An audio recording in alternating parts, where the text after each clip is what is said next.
It's the Mixed Martial Arts Hour. It is Monday, December 17th, 2018, and Caesar is home. Welcome, everyone. My name is Luke Thomas, and this is the MMA Hour right here on MMAFightingonSBN.com. Thank you so much for joining me. I greatly appreciate it. A jam-packed show for you today. Yes, indeed, a trio of guests will join us. Sage Northcutt will be here to talk about his matriculation to one championship. Let's see, fresh off of the coaching, well, it's Iaquinta's victory that happened in UFC on Fox 31, UFC Milwaukee, but his coach and his striking coach, Ray Longo, is going to be here at around 150 or so. Sage will be after that. And then I think around 1240, looking ahead, you're going to have Brandon Gibson coaching both Carlos Condit as well as John Jones at UFC 232, so we'll check in with him as well. Plus, this is a multifaceted show, ladies and gentlemen. We do many, many things here. We take your tweets using the hashtag #TheMMAHour. We take your calls at 844-866-2468. We'll get to all of that during the sound off where you become a guest on the show. We got some opinions we're going to share and a whole lot more. So thank you so much for joining me. I'm going to have a sip of this coffee, trying things out again, standing up. I think it worked like last week, not so bad, right? Pretty good. All right. It was a busy MMA weekend. There was a lot of stuff to get to. So let's just, without further ado, let's just get right down to it. Let us kick things off on the MMA Hour with the Monday Morning Analyst.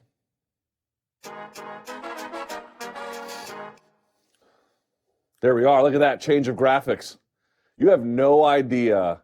Every time I show up on Monday mornings to get this thing to connect to that, it is a Chinese fire drill up in this piece. And I got to give a shout out to Joe, who's behind the camera, and everyone in the back over there. It is five idiots trying to figure out how to AirPlay an iPad to a TV. And let me tell you, none of us know the answer, but we figured it out. So here we go.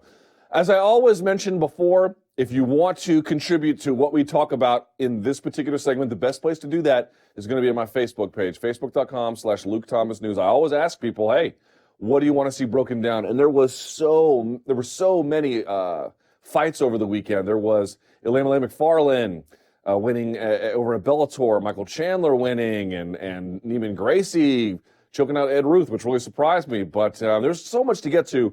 But really the big one, I just feel like we'd be doing this segment incorrectly if we didn't talk about the main event from UFC on Fox 31. Iaquinta winning via unanimous decision over, put that like that, over Kevin Lee. And, you know, it was funny. Kevin Lee said something after it was over. I think he had to take a moment to compose himself so he could extend a level of sportsmanship. But he said something that a lot of people were like, oh, that's crazy. And in real time, I thought, we had Kevin Lee on the show last week. I'm a big Kevin Lee fan.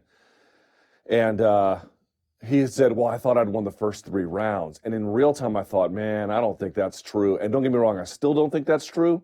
But if you actually go back and watch, it's a lot truer than you think. And the reason I'm going to make that argument is because it's one of the reasons why Al won. You're going to say, well, Luke, how would Kevin Lee thinking he outstruck Al be proof of that? I'll show you in a minute. I'm not saying it's true. Al's the winner outright. Let me be clear about that. But there's something that happens throughout this fight where what Kevin Lee was doing was disguised, and it was hidden, and it was camouflaged, and it was something that Al was doing. Now, before we get to that, let's go up here. Let's take a look at the numbers. I always like going to Fight Metric and seeing what numbers they come up with. I know you can't read it, so don't worry. We're not going to go through all of these. Couple of ones I want to point out. All right, so let me change the color here so you can see better. Here's one number I want to point out, and I'm going to zoom in here if I can, like that. Can you see that? It says in round 3, Al Iaquinta landed 16 of 29 strikes. Now, what's interesting about that number? That's the lowest he landed in terms of what he was able to produce per round.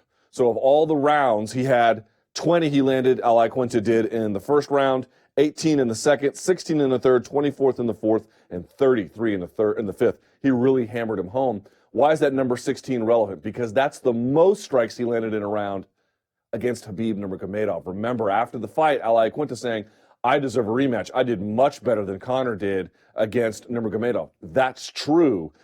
It's interesting that his worst round against Kevin was his best round against Khabib. What does that mean for a rematch? We'll actually look at that a little bit later. I just sort of want to point out that number. That's one number to look at. Here's the other number to look at. Let me jump ahead just a little bit here. Here's another one. If you guys don't know what these mean, don't worry. I will show them to you. Here's one. This one right here. Let me zoom in here. Whoop, hang on. You see that one? SAPM. Do you know what that stands for? Strikes absorbed per minute. And it's 4, which I'll be honest is a little on the high side. All right? That's what he averages. These are his career statistics. All right? That's what he averages over the course of a career. And I believe these numbers are factored in, but they were almost identical before the fight because I made sure to check. Why is that interesting? It's interesting to me for a couple of reasons. Because Al was making a point on the UFC on Fox post-fight show that he's a new Al. And in many key ways, that's true. In some ways, it's not. Here's one of them. He absorbs 4.05 strikes per minute, right? There were 25 minutes in that fight. So what are we talking? 100 strikes plus is on average what he absorbs over the course of a fight, right? Look how many Kevin Lee landed. 102. Right on point. That is about what he normally takes over the course of a fight. It wasn't particularly bad. It wasn't particularly good. It was right in line with what he normally takes over the course of a fight. So when Kevin Lee is like, I'm landing on this dude pretty consistently, because by the way, 4 is a little on the high side, he's not crazy. But as I mentioned, number one, I don't think he beat Al. I made very clear I thought Al won. And again, under review, Al won. But I can kind of see what Kevin Lee is thinking. So those are some numbers to keep in mind. Let me see if there's anything else that stands out to me. I always like looking at the numbers. They don't tell the whole story, but they kind of tell you a little bit of things to put together. And I sort of believe, just as a side note, that the boys at Fight Metric are totally maligned. People are like, what counts as a significant strike? Well, listen to their definition. It's pretty clear, and it's actually pretty useful if you want to take the time to learn it. So, okay. Those are just some basic numbers to look at and keep in the back of your mind, right? Let's look at the keys to victory here. And these, again, are striking. Oh, by the way, takedown defense here, pretty good, 73%. Strikes landed per minute. This is always good, 4.3, so he's landing more than he's receiving. Not necessarily a whole lot, but that's good. Doesn't attempt a lot of takedowns. Okay, no problem. When he does, they're not all that accurate. That's no big deal. And doesn't really go for a whole lot of subs. Okay, no big deal there either. All right, let's move on from that, and let's look at less so keys to victory, but more so why Al won. Okay, look at that. I got you a nice graphic again, huh? Look at that. Your boy has the Photoshop skills of Coco, the finger painting gorilla. All right, why he won. I made this point last week. I will reiterate it again today. I am not telling you that these are the only reasons that he won. I am not telling you these are the best way to describe the reasons why he won. There could be a number of ways to examine it. Here's what I am telling you. This is how I see it. These are the things that come to my mind when I look at the fight and I review the tape and I say, oh, okay, now this all makes sense. So, remember Kevin Lee, as I said before, being like, I thought I won the first 3 rounds. He didn't, but I can understand why he thought that, because you look at the number totals and you say to yourself, well, he did land on him pretty consistently, and he has some takedowns in there. We'll talk about those a little bit later too. But number 1 is critical. No sell everything. What does that mean? Here is what I did not notice in real time. And I don't think the commentators did, and I don't think anybody but Kevin Lee did. Maybe even Al doesn't think about it. When Kevin Lee got hit with an Al Iaquinta strike, whether it was a jab or a cross, he either reset or his head popped. There was a physical effect. When Kevin Lee hit Al Iaquinta, it was as if nothing happened. Why is that important? Number 1, if he hit him with a cross, especially with a jab, he could not get Al to respect the punching power. I'm not suggesting to you that Kevin can't punch hard. What I'm telling you is that if he does, Al shows no signs of it. Yes, his face gets marked up. That's not what I'm talking about. What I'm talking about is, does he back up? Does he begin to shell up and decide not to throw anymore? Does he reset the position? Nothing. It is as if he's just swatting mosquitoes and just marching forward, right? That's a big deal. If somebody lands, especially if you're throwing with them, can the judges even see it? Maybe they can see your face getting marked up, but can they see if we're both trading jabs or trading crosses? Can they see that it gets confused? If I can't back you up with my punches, I can't change your game plan. I can't put you where I need you to be. It's not as if nothing's happening, but not nearly enough is happening. He no-sells everything. There were way more punches landed in close review than I thought by Kevin. But remember, the key issue here is not how many times you land, but the damage. And what are the judges going to look at when they assess damage? Yes, physical damage on the face, like John Cena style. You can't see me. But more than that, does someone's posture change? Do they wince? Do they make a reaction? Does their head pop? Like, are there things you can really observe somebody doing? And when Kevin Lee hits Al, you don't really see hardly any of that. And I did not see it in real time all that much. And on review, I was shocked. I was shocked at how often Kevin Lee landed, and it did nothing. And again, scuffed up his face, and maybe Al was hurt. Poker face, bro. Poker face. Incredible job by Al Iaquinta, and just because Max Holloway, he fought last week, dude, Ortega would nail him with shots. And you would even see Max's head pop. Not Al. Nothing. Like as if it didn't exist. If a tree falls in the forest and no one's there to see it, did it happen?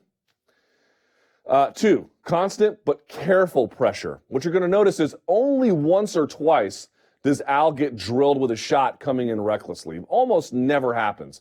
But he's just in Kevin Lee's face constantly. What was interesting to me was, here's what he's trying to do. Al is standing. I'm left-handed, so this is a little weird for me. He's standing in the orthodox stance, right? He is going to go this way. He's actually going to march into, if Kevin Lee is also in the orthodox stance, he's going to march into his power hand. Not directly straight, he's circling. But you might be asking, why is he doing that? Because he wants Kevin Lee to fade into his own right hand. He's not worried about Kevin Lee's power, so why not push into it? Right? He just pushes into it, pushes into it, pushes into it. Now, there are times when he circles the other way, often as an evasive maneuver. There are times when he comes in straight. There are times when he resets it. But you'll notice in this fight, he stands in an orthodox stance, Al Iaquinta does, and kind of fades and turns clockwise. That's the way he's going, clockwise. And with that careful pressure, by the way, whenever Kevin Lee is going southpaw, you see Al Iaquinta trying to get lead foot positioning. You see a lot of he's just finding ways to get in that space and make his punches count more than the other guys. Kevin Lee is not wrong when he says he kind of numerically was in there a little bit. He kind of was numerically in there. But again, he was the one getting backed up, and he was the one when he was getting hit, it was rocking his, you could even see his hair jiggle a little bit, right? Couldn't see that with Al, and Al was just always on the march. Always, always, always. Consistent march, but usually very careful. There's only really one instance where he gets clipped kind of hard. And again, no sells it, doesn't reset, just keeps on moving. It's crazy. And then last but not least, attack and create openings. So what you'll see him do is, if he's standing in the orthodox position, you'll see again, remember Max Holloway on the half beat? 1, 2, 3, 1, 2, 3, 1, 2, bang. And get in between that 2 and that 3.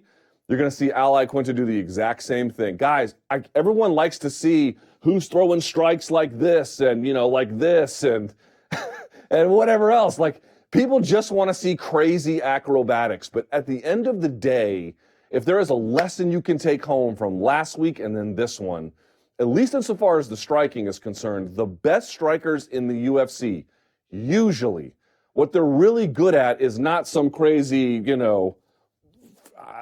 know Kung Fu, come at me Morpheus bullshit. That's not what they do. What they do is they have an incredible sense of timing. They have an incredible sense of distance, and they have just enough weapons where they can be modular in all situations. They kind of just are who they are, and it looks a little basic, but it applies so broadly over the range of the fight that they can just take over. So you'll see Al fake and then throw. You'll see him catch him on the half beat, just come from this side.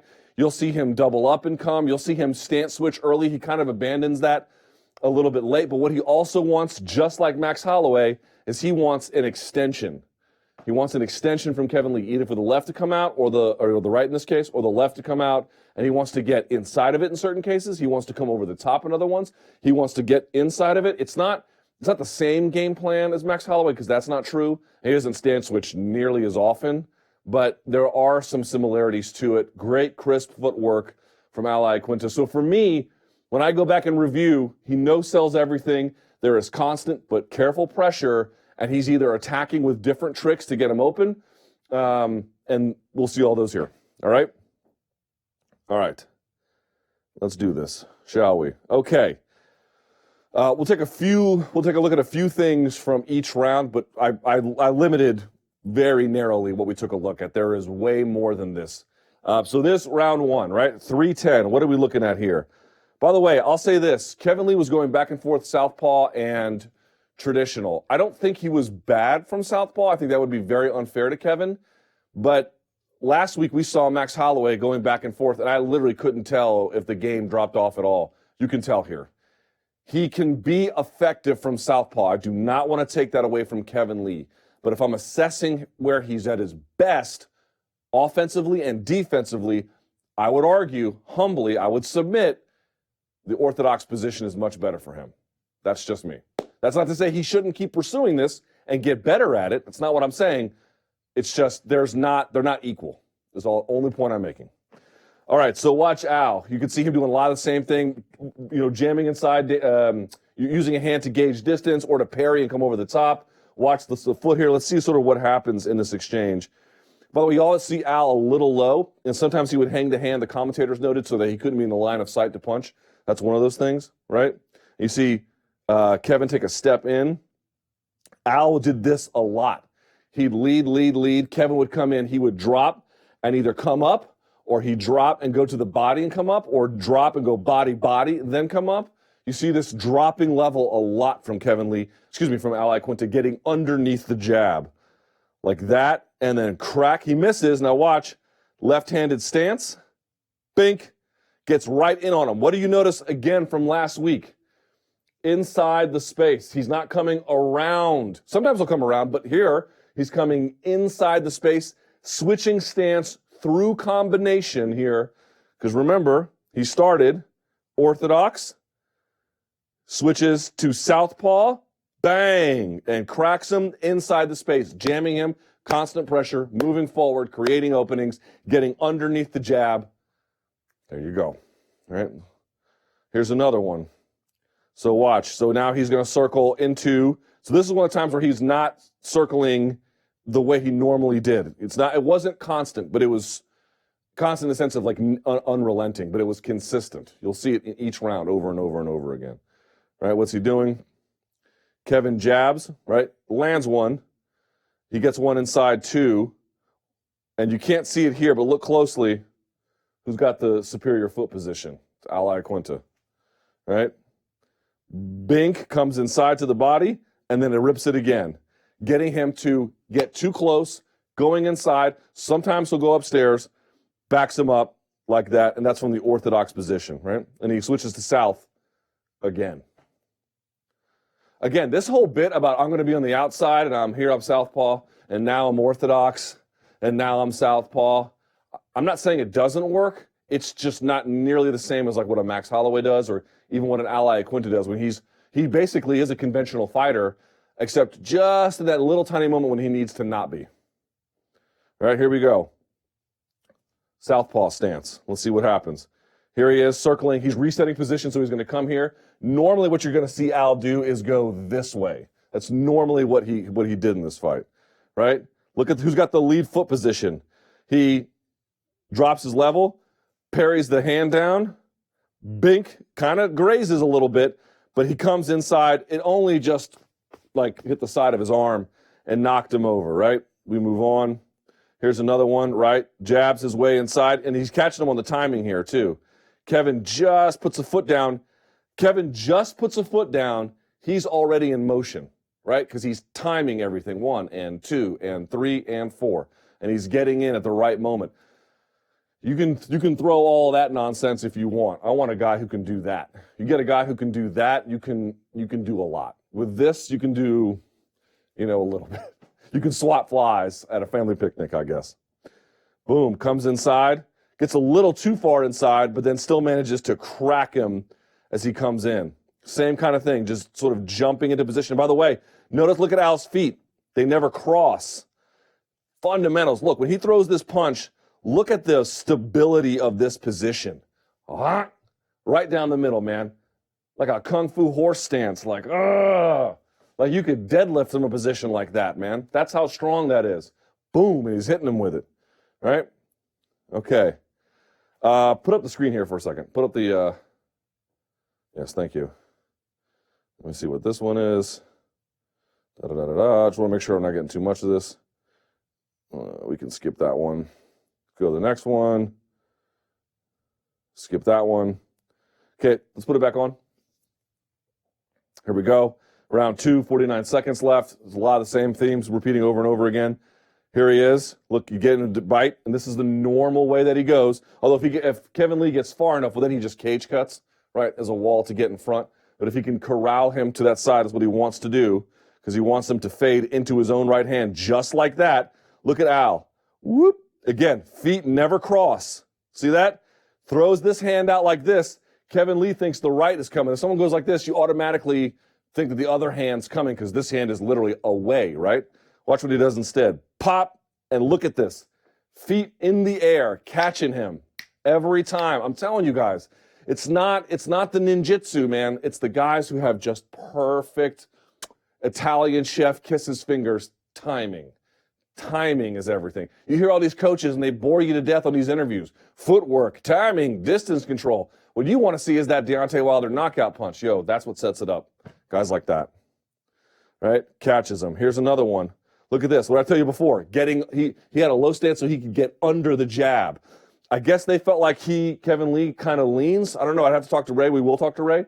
I guess they felt like he kind of goes forward a little bit too much, or he doesn't retract it enough, or he doesn't stick and move. He just kind of plants, because they feel like once he opens, they can get inside, and they have a variety of attacks here. He backs out, resets, cage cuts here, and again, sort of ducks down, anticipating it, misses, boom, and comes around the side this time. And look how he's pressuring him. Let me draw some arrows here. He's pressuring this way, while Kevin Lee is trying to go this way. And they meet at the intersection of this right hand, right?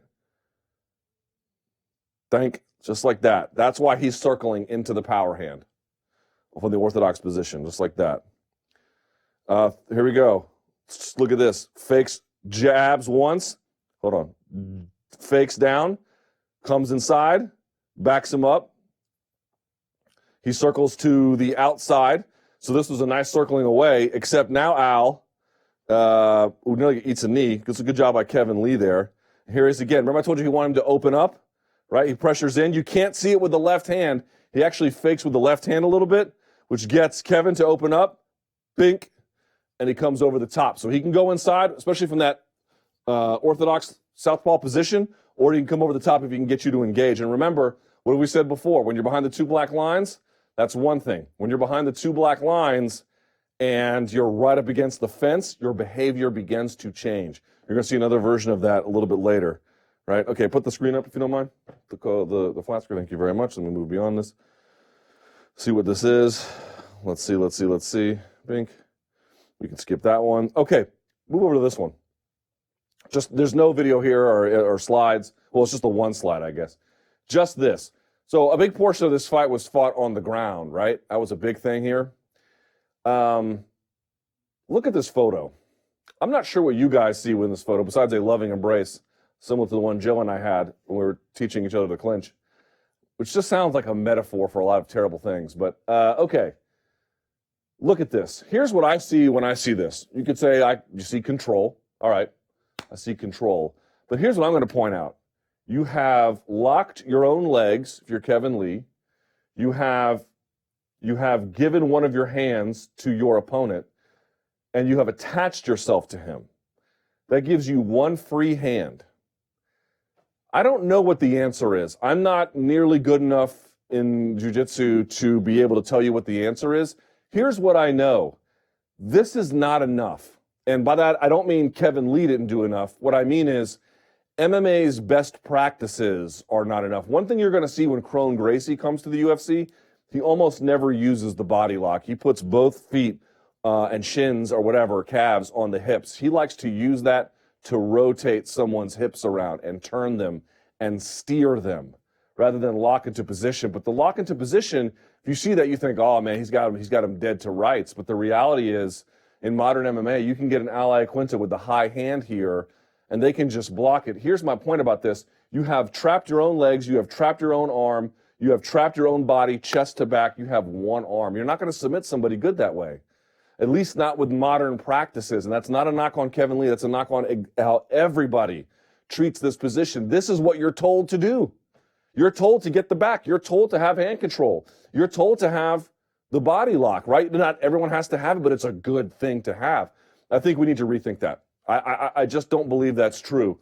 What is the answer? There has to be some kind of way to get, I don't know if a rear naked choke from the back is possible with the arm. I mean, maybe somebody can work on the mechanics there, but there has to be some kind of arm or shoulder manipulation from the back that is possible. I really think that, because this joint, the shoulder is mobile, right? Like your knee can only just bend, but your shoulder can go to the side, it can go to the front, it can kind of go to the back, but it stops there, which is where the Kimura comes into play.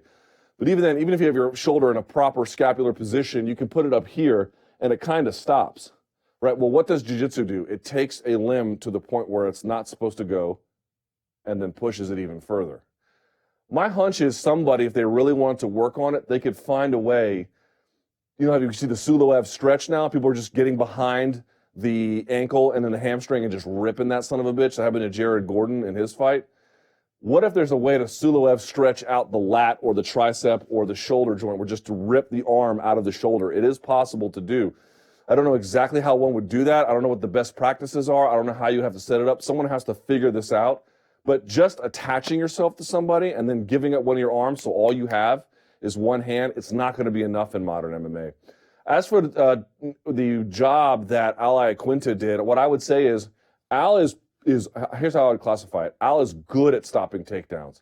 Al is excellent at neutralizing the bad effects from them when he gives them up. So he can stop takedowns, 73%. That's pretty good.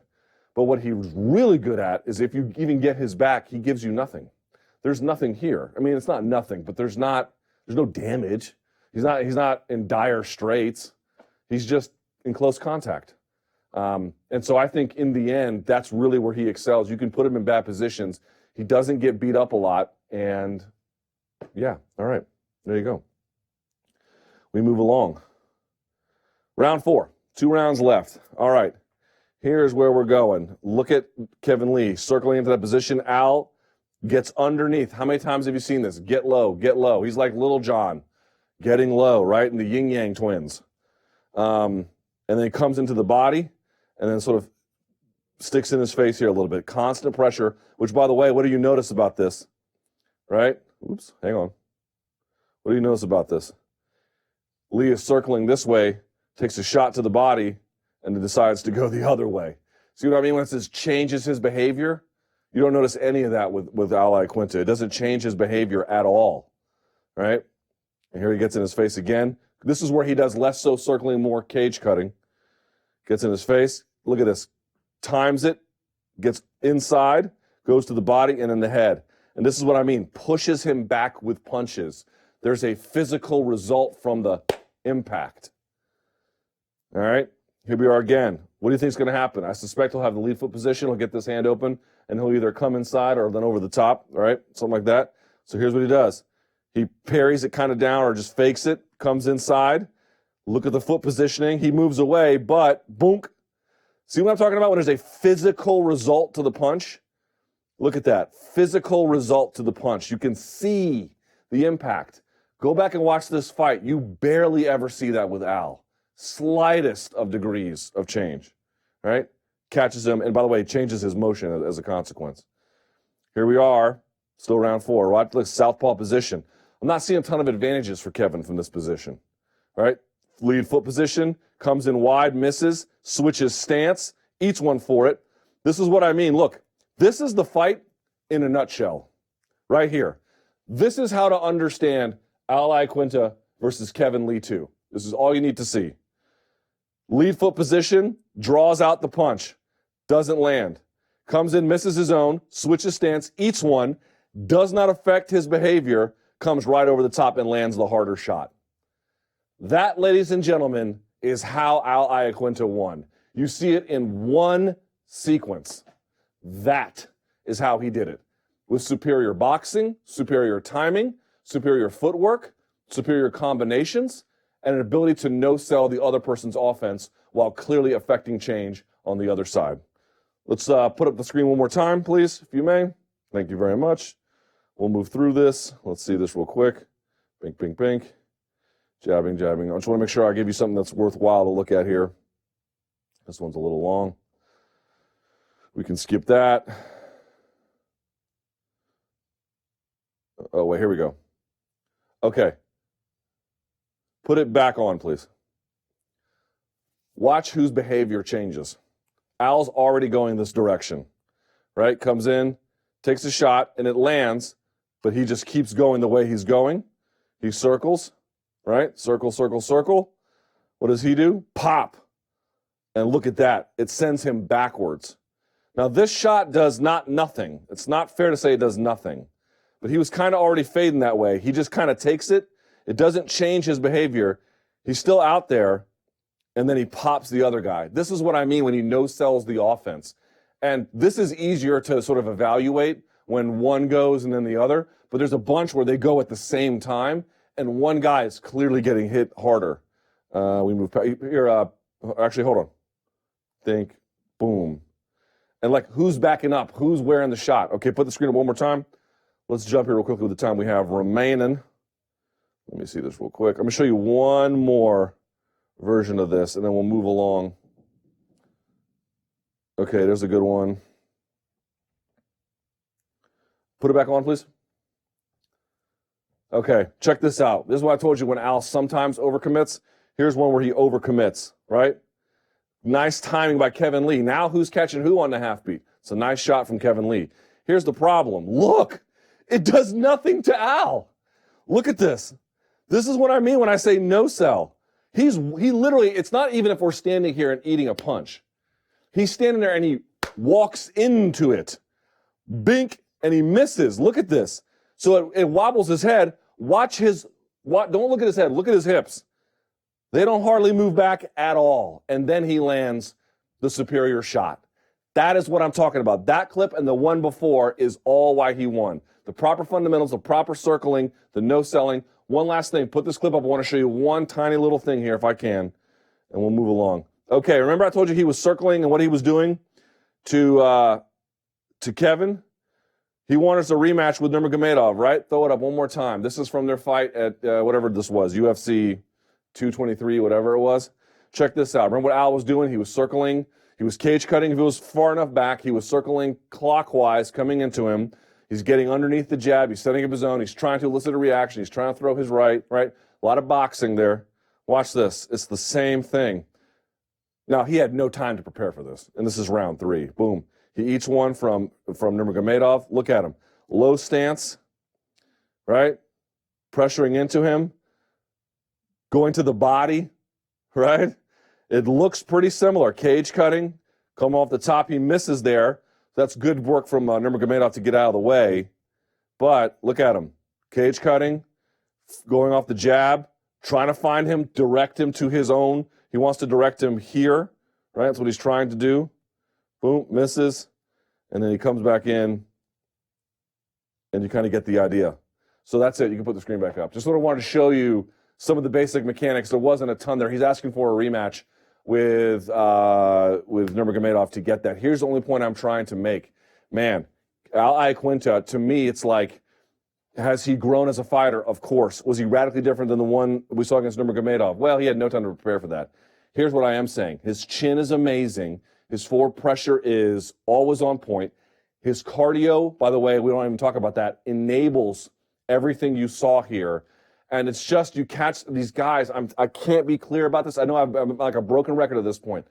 Show me the guys with the good timing. Show me the guys with the good sense of distance. Show me the guys that know where their feet are supposed to be, and I will show you some UFC champions. I do not know what is next for Iaquinta. I don't know if he gets that Nurmagomedov rematch. I don't know if he's going to be a title winner. Here's what I know. He has all of the material to, at a bare minimum, be a real title contender, and not on short notice, but by doing it the hard way. Iaquinta is one of the best fighters in the best division of mixed martial arts. If you didn't know on Saturday, now you know.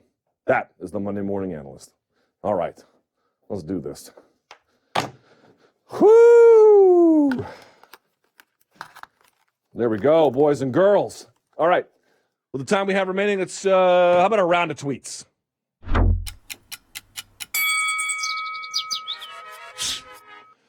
The clock starts when the tweets go up. Let's do that now. All right, Luke, here we go.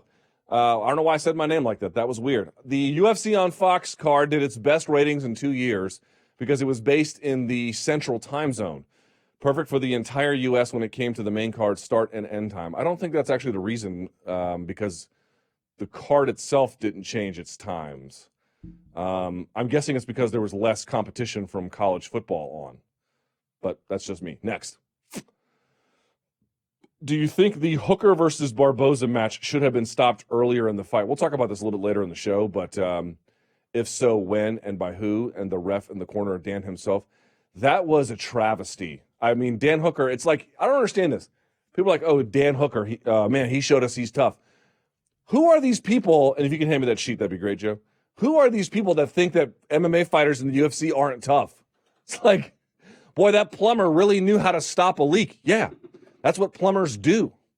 Are people like confused that you can make it to the UFC and not be tough? Bro, you can't even make it out of your local amateur league without being tough. You have to be absurdly tough to get to that UFC level. It's like, I get that Dan's even tougher than we thought even at that level, but people were like, oh, I give Dan props for being tough. Yeah, of course, we all do, man. The guy's incredible. But I'm telling you, I'm going to make this case a little bit later in the show. That's going to get that attitude is going to get somebody killed in this sport. Next. You're probably going to talk about this, but just in case, at what point should the ref, doctor, or corner have stopped the fights? Well, it's a little bit different for each fight, obviously. They keep saying intelligent defense, but there needs to be some other kind of mercy rule where at some point there's the amount of damage that has been incurred, especially if there's an amount damage differential. Like Condit and Lawler was tough because they were both handing out punishment, but what if one's taking it and the other one's not? Then you're in a bit of a pickle. So think of it that way. But it's a conversation we're going to continue to have. Next. Who do you think is next for Edson Barboza? I don't know. God, I hadn't thought about that one at all. That's a good question. Would you want to do a Kevin Lee rematch? You could do Dustin Poirier. They kind of train at the same team, but I wonder if they'd be up for that. Looking here, you've got Kevin Lee, Edson Barboza, Justin Gaethje. Would be a hell of a fight, although Gaethje seems to want somebody else, but that would be a fun one. There's a few of those guys up there you could run that back with. Next. Do you think Charles Oliveira's submission record is underappreciated, not being talked about as much? Will it ever be broken, and what's next for him? It will eventually be broken. As far as what's next, I don't like this flirtation with featherweight. I'm not one of these absolutists who thinks, oh my God, what is the point of cutting weight? Like we're all confused about it. The point of cutting weight is that it often, not always, but often provides a strategic advantage, or at least certainly a size advantage. In any case, that's why they do it. But what is next for him? Just keep climbing the ladder at lightweight. I mean, if you want to do like him versus Gilbert Burns is kind of interesting, right? I don't know if Oliveira's merited that, but that'd be, two really elite jiu-jitsu guys. That'd be kind of fun. Next. Well, one elite jiu-jitsu guy. If you were an owner of a growing MMA brand, I would sell it. Would you pursue a now vacant Fox or new streaming outlets like DAZN? What is the likelihood Fox goes into business with another MMA promotion? You know what promotions seem to be doing? They seem to be going whoever is cutting the biggest check. right? Like you look at the streaming deal with One. They called it a television deal. I mean, technically it has a television component, but really what it is a streaming deal. But if you think about it, it's actually a great move for One because they were giving away all of their content for free, to us anyway, on their app. Now, maybe less people will see it here, but they're based over there, and here they're going to get paid money by Turner Sports. So it seems like that's where all of the action is who's cutting the biggest checks. Also, I do think that no one really understands the future of television, and getting involved with a streaming company is probably a pretty good idea. Next. What lessons should the UFC learn from their stint on Fox? What should they do differently with ESPN? I think editing the product, finding a more hospitable time to start, a more hospitable time to end, a more hospitable way to structure the product. So much of the product ends up in places and is delivered in places based on whether it's good for the brands involved and not the audience. And I understand that's partly the way the world works, but I also think you can have a better product overall if it's just edited a little bit. You don't have to start at 10, you don't have to go 30 minutes of fight, and you don't have to have 6 fight main cards. Narrow it a little bit. Next. Why the UFC won't announce an event in Hawaii? Can you unblock me? Apparently they wanted all of the Hawaii tourism authorities' yearly budget to come one time. And so Hawaii was like, go pound sand, or the UFC was like, go pound sand, depending on what your perspective is. But there we go. All right, let's go to our Z phone or Z Skype? Z Skype, right? Let's go now to our first guest of the show. He is one of the best coaches in the game. I have not spoken to this man in a while, so I'm happy to catch up with him, and I'm glad he made some time for us here on the show. The one and only Brandon Gibson is here with a fresh haircut. Oh, no, it's not fresh. I need to get cleaned up. Is that a ritual? The older I get and the busier my kids' activities come, the less time I find myself having free for haircuts. Fair enough. But you always do one before a big fight, right? Yeah. I try to look good, feel good before we get out there. All right, let's get into it now. So you have, you got a busy calendar, right? Especially for UFC 232. Let's start with Jon Jones. Man, I got to tell you, I am really excited for this one. I've spoken to Gustafsson, and he sounds as motivated as ever. Here is sort of my feeling on this, and I know what you're going to say, but this is just my opinion. I feel like the window to beat Jon, you can never say it's closed. MMA's crazy. People do crazy things. But it feels like in terms of taking advantage of a strategic or tactical lapse, that window has closed. Do you know what I mean? I would agree with you on that. Jon's only getting stronger, faster, smarter, and a lot of guys this much time off I think would be detrimental, but for Jon it's been invigorating for him. It's helped him focus, it's helped him mature, and it's given him that much more fire to go out and reclaim what he feels is his. He does seem from media to be a little bit more I don't know if in your face is the right word, but unconcerned with how it's perceived. Is that a fair characterization? Yeah. I don't want to say he's brash or curt or anything like that, but he's unapologetic, that's for sure. Right. I think that's the right word. Yes, that's right.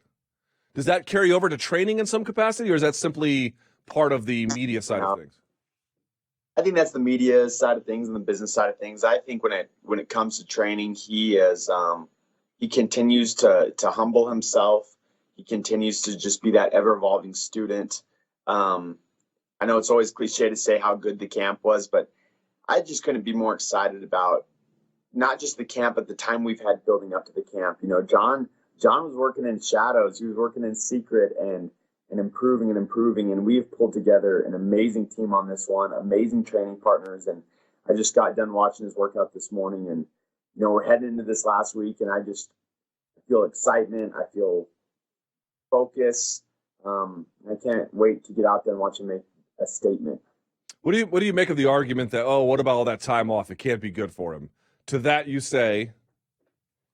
Yeah, to that I say, he's not getting his brains battered in. He's not getting concussions. He's taking care of his body and his mind. And, this is such at this top 1%, these, just like you were talking about, these guys are tough. That's not an aspect that comes with sparring or anything like that. The time off where we're not having impact, where his body's not getting beaten up and broken down. We're just continuing to evolve the skill and the technique and the strategy and develop John that much more as a martial artist is key. And, he's 30. He has a long fight career ahead of him still. And he really feels like this time off has prolonged his career that much more. Interesting. Prolonged it on the last end of it. Yeah, I mean, I think if he was still fighting 3 to 5 times a year like he was when he was younger, that I think that will burn guys out early. I think that's where you start seeing the guys in their mid-30s that are slow, that are not reacting, that can't pull the trigger, that just aren't recognizing things like they used to. And I think a lot of that comes with just the toll of the training camps in addition to the fights. So just having, these kind of pre-camps where it's just all technical based, I think has been really good for him. I think it's going to show in the fight. We had long layoff before over in St. Preux, and we had a long layoff before the second DC fight, and he came out sharp and focused and new in a lot of ways. You know what's interesting? If you were trying to study tape about the first Gustafsson fight, I don't know how fruitful it is. I don't know that it's irrelevant and meaningless, because that seems a bit strong. But in your mind, when you look at that, what do you see? I mean, yes, you see John and Gustafsson. I don't mean in that sense, in the literal one. But yeah, it bears no resemblance to the modern day. Yeah, I think Gustafsson has improved and grown tremendously as a fighter. I think he's become that much more fluid. I think he's become that much more of a precision striker. I think his wrestling's gotten better. He's had these 5-round bouts since. I think Gustafsson's really matured. I think we look at John in that fight and think how many more tools we have now, how many more setups, how much more strategy, and how better we are at all the little transitional elements now. I think it's going to be a very different fight. We find ourselves, always kind of falling to that fight to study as a baseline, like we did with the first Cormier fight. But I find myself watching, Gus's fight with DC or Serkinov or Glover that much more to try to pick up trends of his newer style as much as we can. How has Gustafsson changed in your mind since the last fight? I think his confidence has grown. I think his confidence with his wrestling has grown. I think his endurance and his cardio and his stamina has grown. We'd be foolish to think that Gus isn't going to come ready for anything but a 5-round battle this time. Where, the first fight, I feel like Gus, in some ways, he just didn't have it in the championship rounds. And that's where John was really able to take the lead and do the damage and show why he's a champion. So I think Gus is going to be well prepared cardio-wise. I think his boxing technique and his setups have grown. And his wrestling defense continues to be outstanding. And then in fights like the Serkinov fight, he had brilliant ground and pounding, brilliant position and timing on his shots. So Gustafsson's all-around dangerous guy for sure. Remember the first fight, how it was marketed as like, oh, look at these two really tall guys. And in the end, the fight was close. Yeah, I know. In the end, the fight was close. So folks were saying, well, maybe the height did play a role. Does height play a role in how competitive that first fight is? I do feel like the first one was underplayed a little bit. Like it just showed they both have long arms. Two guys with long arms. Like, no, we have one of the greatest of all time up against an amazing, outstanding knockout artist.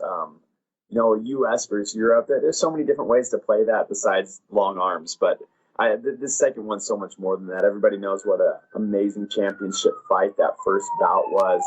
And this has been a long time coming. Both of these guys have been matched up before and things didn't work out. So, I know they've both always had their eyes on each other, and we knew that this day would come. So I'm excited to be in this camp and be closer to this battle. How curious are you about John at heavyweight? So, for example, here's what I mean. Not just because, the matchups would be fun. I mean, that's pretty obvious. But I guess, Cormier going up to heavyweight, and he was like, wow, man, his knockout power was noticeably better. And you would have to imagine something similar would be that way for John, too, right? Yeah, I think the day will come. I think John's focus right now is just to continue his light heavyweight reign and solidify his legacy as light heavyweight. Maybe the day will come where it's at heavyweight, but I don't think it's right around the corner. It's not something we're talking about, but if the right opportunity came, I think it'd be easy for John. I don't think he'd put on a massive amount of weight or anything like that. I think he could go in there at kind of a more cruiserweight, like a 225, 235, and have a tremendous amount of success against these guys. I mean, I saw it in all the years of sparring against well-known heavyweights out of the Jackson Wink gym. So I know John's capable of it. I think his focus right now is the light heavyweight reign, though. What does he have to do in terms of winning to, in your mind, maybe you already think that, but I guess convince the public, and to some degree convincing them is impossible, but it is also, if you take the right attitude, it can be possible. What does he have to do to convince the world that he is the GOAT? How many wins? What kind of wins? Yeah, I think that's always going to be an interesting topic, and it's one of those fun ones where people are going to debate and yeah, but it seems like it's on his. Here's the thing, Brandon. It seems like it's on his mind. It is, and I think it's something he really wants to solidify. So, I think part of it's just going to come with time and trust and making statements. And the second DC fight, I feel like we were right on path, and then we got derailed a little bit. So, John's going to come out and make another statement, and I think we're just going to have to take it one fight at a time. But I think if John's John and he dominates the way he can dominate, at the end of the day, there won't be room for a debate. We still have a lot of time left in this game. How would you characterize his relationship to the fans today versus how it used to be? I think it's a healthier one. I noticed a bunch of cheers at that New York City presser, but I guess my question is, it used to be a thing he craved, and I think would boost his performance. Now it seems like you tell me, how is it now? I think he really did vibe off that New York City press conference. He called me excited afterwards, and he liked the pop from the fans. And whether John ends up, being the good guy or the heel, I don't think it really matters to him. He knows that the fans want to see him as a martial artist, and the transgressions he's had are always going to stay with him. But I think he just wants to go down as a great, and I think a lot of the fans know that. And I think as long as he comes out and puts on great performances, he's going to have their support, the ones that are going to support him regardless. I think the fans that he lost, they could boo against him or cheer for Gustafson or whoever, and it's not going to change John. By the way, real quickly on that co-main event, what is the Brandon Gibson Spidey sense telling you about the Cyborg Nunes fight? I saw, I think it was an interview on MMA Fighting with Jason Perillo, and he was talking about Cyborg, like, bitch, you don't do coke, you don't drink, all you do is train. And as a coach trainer, that got me a little fired up. So I know what it's like to have that kind of athlete that's that focused and that motivated, and that's a hard thing to stop. I think it's going to be a competitive bout. Nunes is very skilled, well-rounded, but I think Cyborg is just going to be too much. Dean Thomas, who of course is biased, but he swears that Amanda Nunes is the hardest hitter of any woman he's ever even possibly touched gloves with. Sure. I wouldn't doubt that. I bet she generates a lot of power. She's a very fluid puncher. She has great rhythm change for 135er. I'd be, there's so many variables and unknowns. Like we haven't seen Amanda at 145, so it's going to be interesting to see how that power carries over at a weight class up. At 135, she's very successful.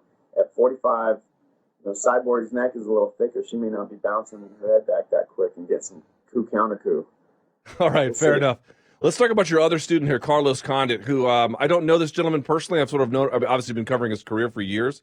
Here's what I can tell from Instagram, which is very, comes with quite the asterisks around it. He seems to be quite happy. Is that a fair characterization? There was a time where I felt he was aloof and distant. Not so much right now. I would say he is very happy. Carlos and I have been very close friends. Martial arts aside, we've been good friends for a long time, and I got a lot of love in my heart for Carlos, and I want to see him happy. And I think that he's getting to a really good place in his life, and I think that's really been showing in his work, right? Like, it doesn't matter what our career or our profession is. If we're having a hard time, it's going to show in our work. And sometimes it's at the gym, sometimes it's at the fight. But I think where he's getting in his life right now, it's been showing in the gym every day. I think it shows in things like social media, and I'm very confident it's going to show in the fight too.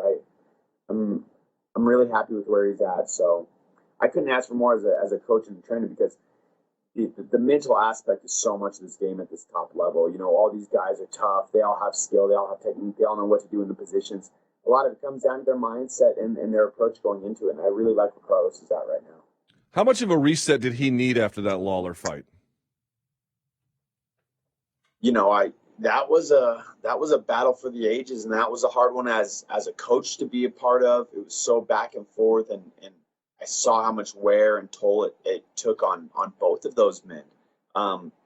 Sometimes there's moments that make you really like love this sport and feel like it was lit to do it at another level. And I think that fight in a lot of ways did that, but there was also kind of like the darker side of it too, where, man, that, you know, it's hard to watch your friend go through that. So here's my read on that. But, from the outside looking in. You see a fight like that, and you know this as well as I do, certainly better than I do. Man, I don't know how you fight like that without leaving a piece of yourself. And let me be clear about what that means. I'm not suggesting that means you have to hang him up. That's not what I'm saying. What I am saying is, my God, you have the sacrifice on the altar of athletic glory that is. You don't walk away from that unscathed, man. Was there a part of you that was like, not worried he'd ever come back, but how much of the same will he be? Yeah, and there was talks of retirement after that fight. You know, there was talks of retirement prior to that fight. So, I think it was challenging to get past that and to find love and passion, and not just like on the physical toll of the fight, but hell, when you go out there and leave it out there the way he did, and then you don't get your hand raised in a split decision in a 5-round fight, that's a heartbreaking time too, and it's hard to find love and trust for the game sometimes after going through something like that. So what is his motivation now? This was a guy who I think is one of the best welterweights to ever do it. He is, however, on a bit of a 4-fight skid. When you evaluate what he's fighting for, is he fighting for himself? Is he fighting for title aspirations? When you talk to him, what read do you get as his coach? I think right now he's fighting because he loves this game. I see a fire in him. I think he's fighting for himself. He's fighting for his future. He's fighting for his sons. And he has a lot on the line right now, and it's shown to us in camp, and I know it's going to show on fight night. Michael Chiesa, the toughest thing about him at 170 is what? You know, Chiesa has his own rhythm. He is a very unique striker with different flows and patterns and rhythms, and that also applies with his wrestling and grappling. He's hard to mimic. He's hard to get a look of. I think a lot of it's going to be out there game night, but this is going to come down to, you know, these two guys want to go forward and who's going to be the one to back up. Fair enough. Let me ask you a separate question. You didn't see the Hooker, because I know you're super busy in camp. You did not see the Hooker Barboza fight. It's okay if you didn't. I don't mean to put you on the spot. Oh, man, and what a night for martial arts this Friday and Saturday were, you know, with Canelo, with UFC, with Bellator, and I was in the gym training John and Carlos. You know, it's Wow. I'm a fan. I'm a student of this game. I'm going to go back and study all this stuff, but I was in the trenches that night, sweating and bleeding. So here's the thing. For example, the Condit versus Lawler fight, that's one where a corner throwing in the towel you can't do because it's so back and forth. You just don't know what's going to happen. However, I made this point earlier, and you've been a corner, you're a coach. Let me ask you this one, because someone asked me earlier in the show today. When is enough enough? And here's the way I'm going to ask it. Not from someone who is getting concussed, but from someone who can just take an absurd beating. We saw Brian Ortega against Max Holloway. That probably should have been stopped a little bit earlier. And even if you didn't see that one, that's a good reference point. So let me ask you an open-ended, broad question. When you see something like that, when is enough enough? I think there's a lot of different factors that come into play. Like you said, when it's a back and forth battle and your guy's always in it, and you know what they're capable of, sometimes you're hesitant to do it. Sometimes if it's a title fight like Ortega, you know, the guys don't necessarily want to go out that way. But that doesn't mean it's not in our best interest to protect them as our athletes and students.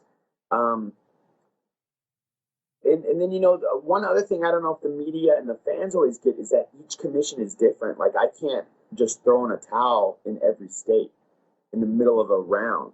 Sometimes I could wave it off in between rounds. Sometimes the coach or the cornerman isn't allowed to wave it off between the rounds. We have to get the doctor to come in, or the ref to come in, or a commissioner to come in and wave it off. So it's important as a cornerman to know what state you're in and what are the rules when it comes to that. And there's times in retrospect I wish I would have maybe stopped a fight. There's a few that weigh heavy on me, and as I get older and wiser in this game and more experience, I know I'm going to be addressed with a situation like that again. And those are calls that I want to make. This is a sport at the end of the day. These guys have families, they have futures. I don't want to see anybody pay an ultimate price because I let them go far trying to show everybody how tough they were, or let them go out on their sword. That's never been my mindset or my mentality with my regards to like the technical aspect of this game or the coaching side. I have a theory about boxing, Brandon. This is why they do one thing better than us. They have old men as corners, right? For two reasons. One, old men don't care what you think. It's why they walk around naked in the locker room, number one. And number two, they've seen it. They've seen the full arc of an experience, and they're just more ready to make that call. I think, to your point, as we all get older, I think we'll maybe get better about this as a community. Mm-hmm.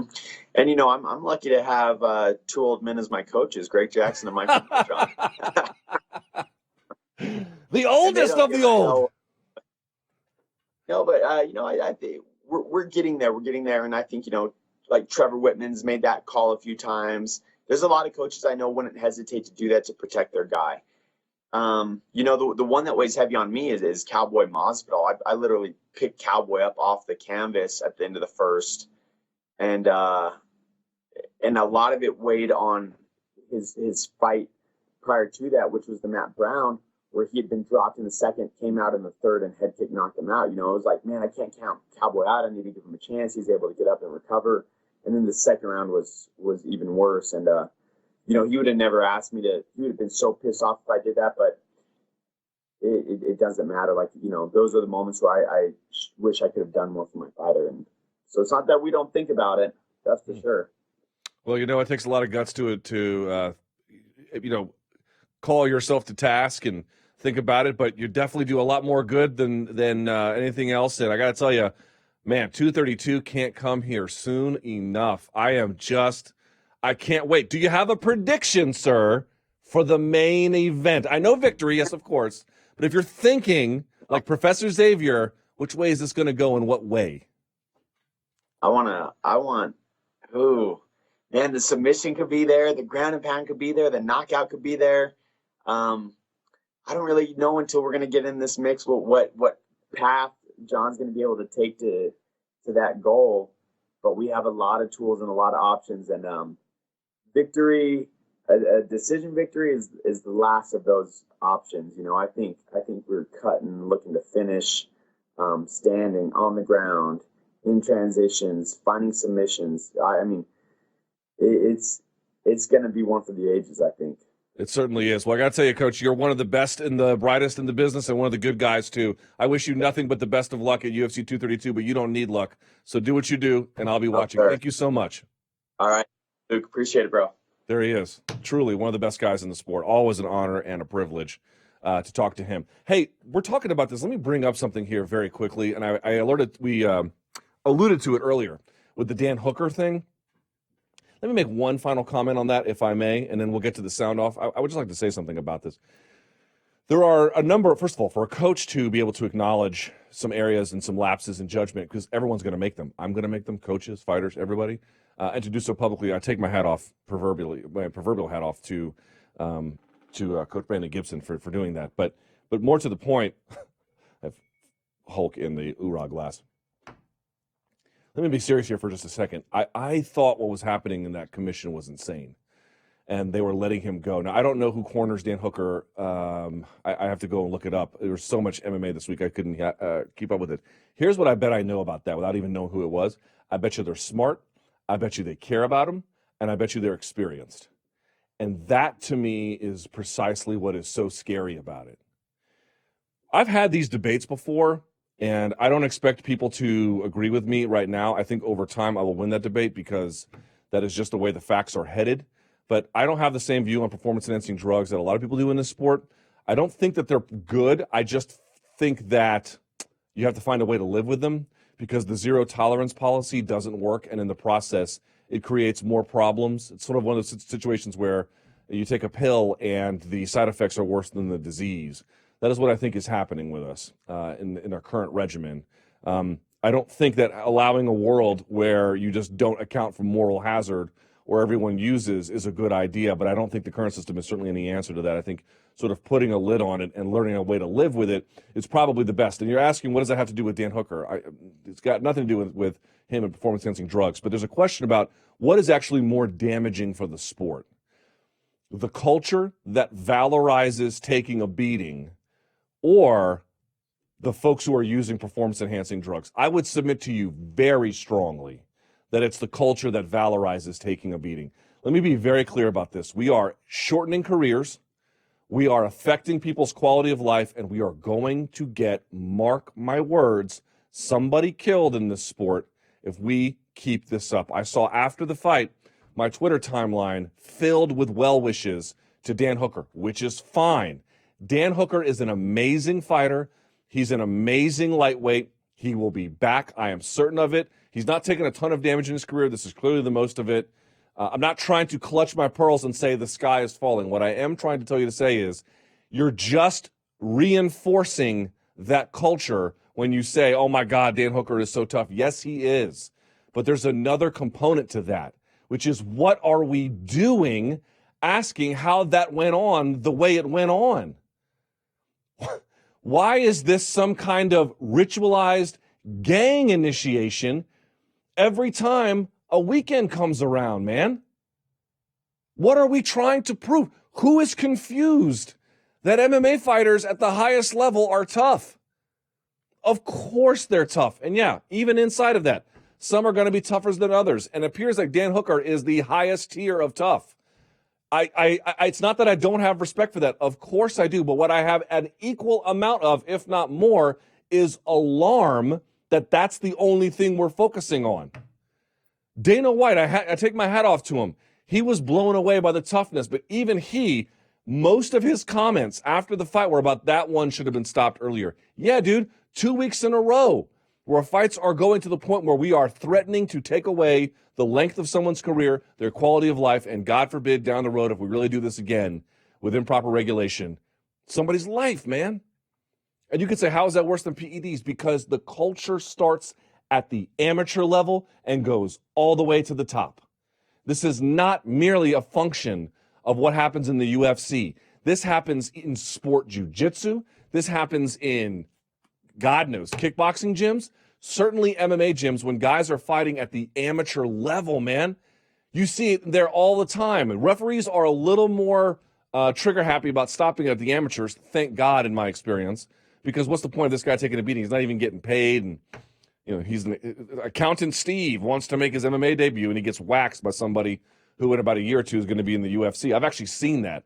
You guys know Sadiq Youssef? He fought in a show in Northern Virginia that I called, and I saw him as an amateur absolutely bludgeon some kid. They stopped it fast. Don't misunderstand me. But blood landed all over my sheet of paper.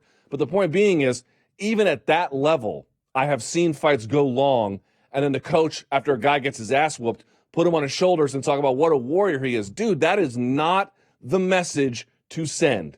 The message to send is you have my utmost respect and my deepest gratitude for your sacrifice. Let's never effing get close to that level again. Go watch boxing. They don't even sniff stuff like this unless it's for a title against somebody who can offer you the biggest payday possible, or unless there is some kind of bad regulation. That's what like bad boxing regulation looks like. Letting a fight go like that. That's our normal regulation, because everyone involved is like, the real winner here is the guy who earned our respect and shortened his life expectancy as a consequence. This is sick, man. It's disturbing. It's super disturbing that our takeaway from that is, oh my God, look how tough he is. It should be, yeah, dude, oh my God, Dan Hooker's tough, but what were we thinking? That's the takeaway. The takeaway is we have a problem. We have a disturbed appetite for something kind of fucked up, if I'm being honest, when our reaction to that is, I love this man so much for doing that for us. No wonder we keep doing it. We're praising this guy for that. You don't want to hate on him for it. You don't want to be mad at him for it. You don't want to take away the fact that, yes, he is incredibly tough. But what you should really walk away from that fight with is not glee about it. It's concern about what's wrong with us, that's what we sought out. I'm telling you now, because it affects amateurs, it affects men, it affects women, it affects pros, it affects part-time, it affects full-time, it affects American, it affects Canadian, it affects Hawaiian, Mexican, you name it. UK, our culture not only allows for it, encourages that. We are wrong. We are wrong. We have got to stop doing it, or somebody is going to get to a point where they can't come back from if they already haven't. Please, let's stop doing that. Please. All right. Enough of the doom and gloom. It's time now for the sound off.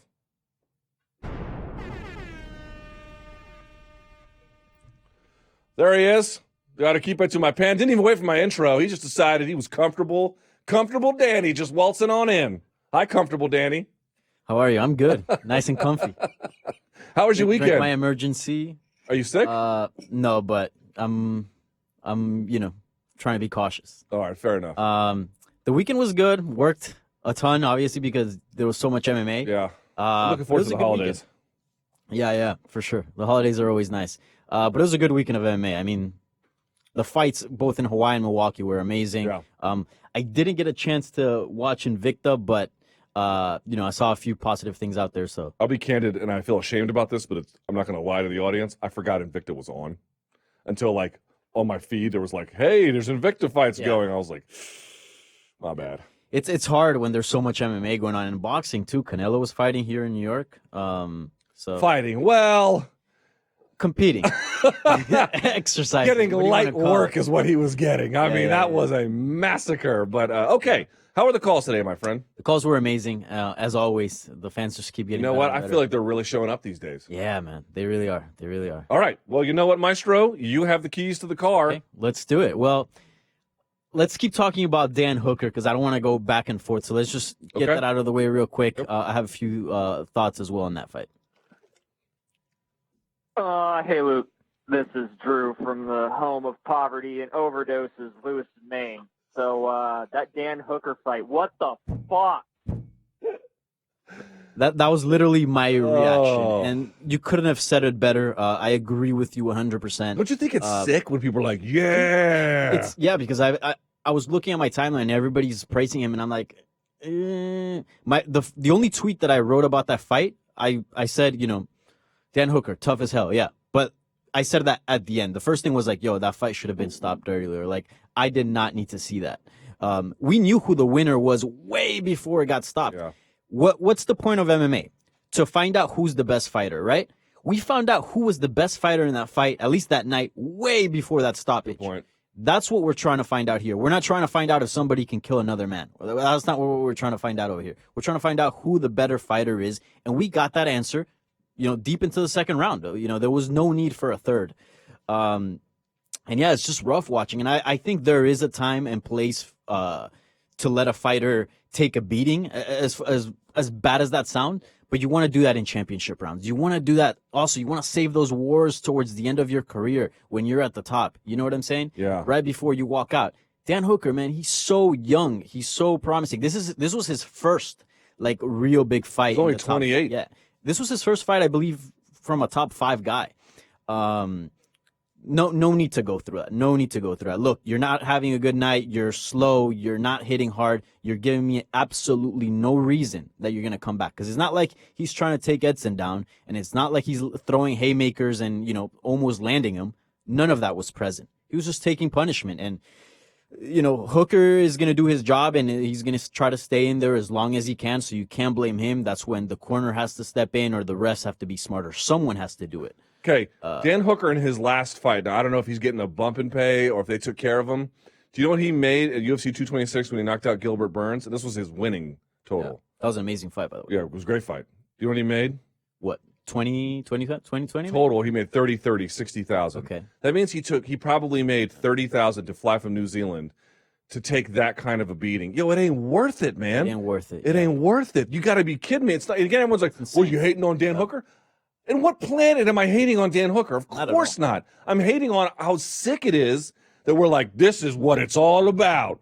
Yep. This has got nothing to do with what it's all about. Yeah, if you're an MMA fan, you want to watch MMA. You want to watch fights. In order for fights to happen, fighters need to be healthy and fighters need to be, in the right condition to fight. And putting them through that, they're not going to last long. Knock on wood, hopefully this is, nothing on Dan Hooker and he can come back and, he's perfectly fine. I'm sure he will. He's a young guy. It's only the beating I think he's ever taken too, by the way. Yeah. But still, you want to stay away from these because sometimes you only need that one fight, So, yeah.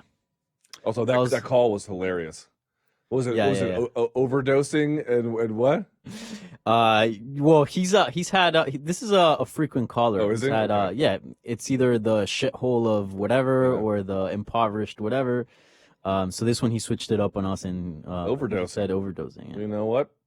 Sounds about right. Yeah. All right, next. All right. Well, let's talk about the main event of UFC on Fox 31. A lot to discuss there. Okay. How's it going, Mr. Luke Thomas? Danny Segura. This is Charles Jalen Ware calling out of Atlanta, Georgia. My question is about Kevin Lee. He talked a lot of smack about Khabib and the hole that he can exploit.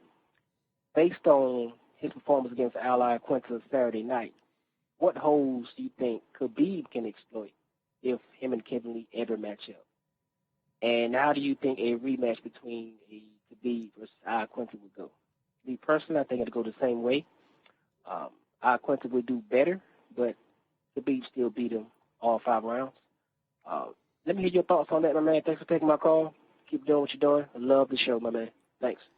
Hey, shouts out to Charles Yellen from Atlanta, Georgia. He always calls. I don't feature him all the time because I also want to give opportunity to other callers. Yeah. But tunes into the show, all the time, and shouts out. I went to high school in Atlanta. Oh yeah. Yes. How was it? I don't live in Atlanta anymore. Okay, so we'll just leave it. Atlanta's fine. Atlanta's fine. The women are beautiful. But it's the South. I mean, people, they like Waffle House down there. What can you say? I like Waffle House. Okay. You and Kid Rock, but you get the idea. It's not a cultural Dude, everybody in Florida, South Florida, all the people from South Florida know this. Waffle House is the place you hit up at 4 a.m. No, I get it. I've had them scattered, smothered, covered, diced. I had the whole bit. I'm just saying. Nice hash browns, eggs. I'm just saying. It's like the South is full of beautiful women and uninteresting people. I'll put it that way. All right. Which I know is going to get everyone enraged, but I don't. That's my life. Okay. What do we? All right. So, Al, he called out. He wants this shot at Khabib. So what do you think of a rematch there? I didn't get a chance to really dig into it in Monday Morning Analyst, but I went back and I watched the Khabib fight too. Yeah. As I mentioned, what's Al really good at? His takedown defense, I would say, is good. What he's really good at is he doesn't allow you to do much to him on the ground. He's good at either getting up or at least moving in transition or blocking shots or defending the submission or it's hard to take real full advantage of it. But a guy like Khabib can just take you down and hold you down or at least put himself in a controlling position to accumulate points. And on the striking side, Al is a better striker than Khabib. But I think Khabib's striking at this point, we got to kind of say it's underrated. I think his speed is underrated. I think his timing is underrated. Power. But I think the caller's right. I think Al would do better. I think he'd be much more competitive. It's just really hard to pick against Khabib right now. Yeah, I just can't. I can't bring myself to do that. Yeah. I don't see him beating Khabib, although I would say his style is a very good style to have if you're facing someone like Khabib. And we saw, what it did when they actually fought. They went all 5 rounds. He's got a pretty good takedown defense. He's tough as nails. He's willing to take a punch to give one. His jab is really good, moves well, just a very well-rounded fighter. What's his face? Iaquinta is. So, yes. Yeah, I can totally see him do better, obviously, with a full camp. But my thing is also, having Al being healthy, because I know he's had certain issues before in the past. But I think when Al is healthy, dude, he's one of the best. I think he's a top 5 lightweight. That's probably right. Yep. I think his when healthy, yes. Yeah, his performance outside of the cage, like the way he carries himself in the media a lot, I think it like, kind of takes away a little bit because like people just see him as like I don't know. They see him as a big jokester. Yeah, exactly. They don't take him as a world-class fighter. Yeah, what Saturday showed me was, first of all, how gangster was that Sopranos walkout. It was so good. Yeah. I was like, okay, Al, I see you. But to me, what you got from that was not like a super serious, but an appropriately serious, committed, veteran performance. People see him as the guy who beat Masvidal in Fairfax, Virginia, and they were like, you're going to boo me? Well, F you. And I guess to an extent that's kind of who he is, but what you're seeing is a much more grown-up, thoughtful Al who's making better decisions, I think, inside and outside of the cage as well. Yeah, for sure. What do you think should be next for him? Obviously not Khabib. He's not getting that rematch. Yeah, probably not anytime soon, but I don't know. Edson Barboza would be a good one. Edson would be fine, yeah. Anthony Pettis, Justin Gaethje, any of those guys would be good. Yeah. There's really no way. By the way, he said the Tony Ferguson fight was what he'd like. He also threw out there Conor McGregor, which I saw, a few people tweet about it. I think Al's a bad matchup for Conor. I know people are going to go crazy over that. I think he's a bad matchup for him because he's hard to hurt. His cardio is phenomenal. He hits hard. He has good boxing. He has good timing. The whole bit.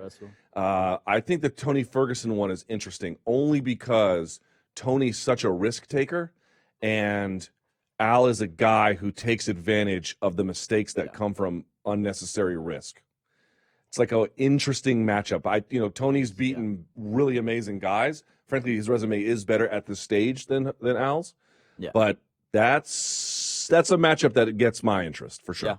Yeah, 100%. The only thing I would like to add to that is that I do feel like Tony Ferguson is just, I wouldn't say levels above as far as skill wise, but as far as the work he's done in the division, he should be getting either a money fight with Conor McGregor or maybe even, Max Holloway or fight for the title, Yes. I think he should fight for the title next. Tony should be, doing Tony things at the top of the division. Yeah, exactly, yeah. By the way, one quick thing that I wanted to add. Yes, please. On your Monday Morning Analyst, when you have the back, when you're saying you weren't really sure what you can do from the position while having like a figure four in the back and Iaquinta's defending with the telephone. Yeah. You can just, wrap around, go underneath that arm and go and, get grip on the opposite shoulder. And go to mount. Yeah, let go of the triangle, and then you can turn into an arm triangle. You can do that, but good luck doing that to Al. Here's my point. My point is you can do arm bars from there, from the back. You can do. You have to isolate the arm. Yeah, there's a lot you can do from there. If they're opening up this arm, there's ways to scoop it and do it. Here's the point. That level of sophistication is going to take anybody, including Kevin Lee, who's, by the way, very good on the ground. Yeah. At least for MMA purposes. We're talking years of advancement. What I'm saying to you is, it's a good way to clarify it, actually. What I'm saying to you is, we need best practices that I'm going to say average UFC fighter, and what I mean by that is the average high-level fighter, can more basically employ, rather than this constant searching for the neck, and the guy is just always 2-on-1ing it, hand defending, and doing this. We're getting into stalemates constantly. Your point is there are answers to that.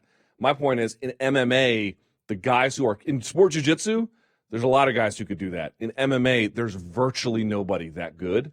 Yeah. Crone Gracie is a difference. He can do it, right? But that's what you have to be. You got to be that good. I'm talking about something that can be democratized across a wider array of fighters. Yeah, that's it. That's true. All right, let's move on now. Let's talk about the other side of the equation, Mr. Kevin Lee. All right. Hey, this is Phil from Atlanta, Georgia. I just have one quick question about Kevin Lee.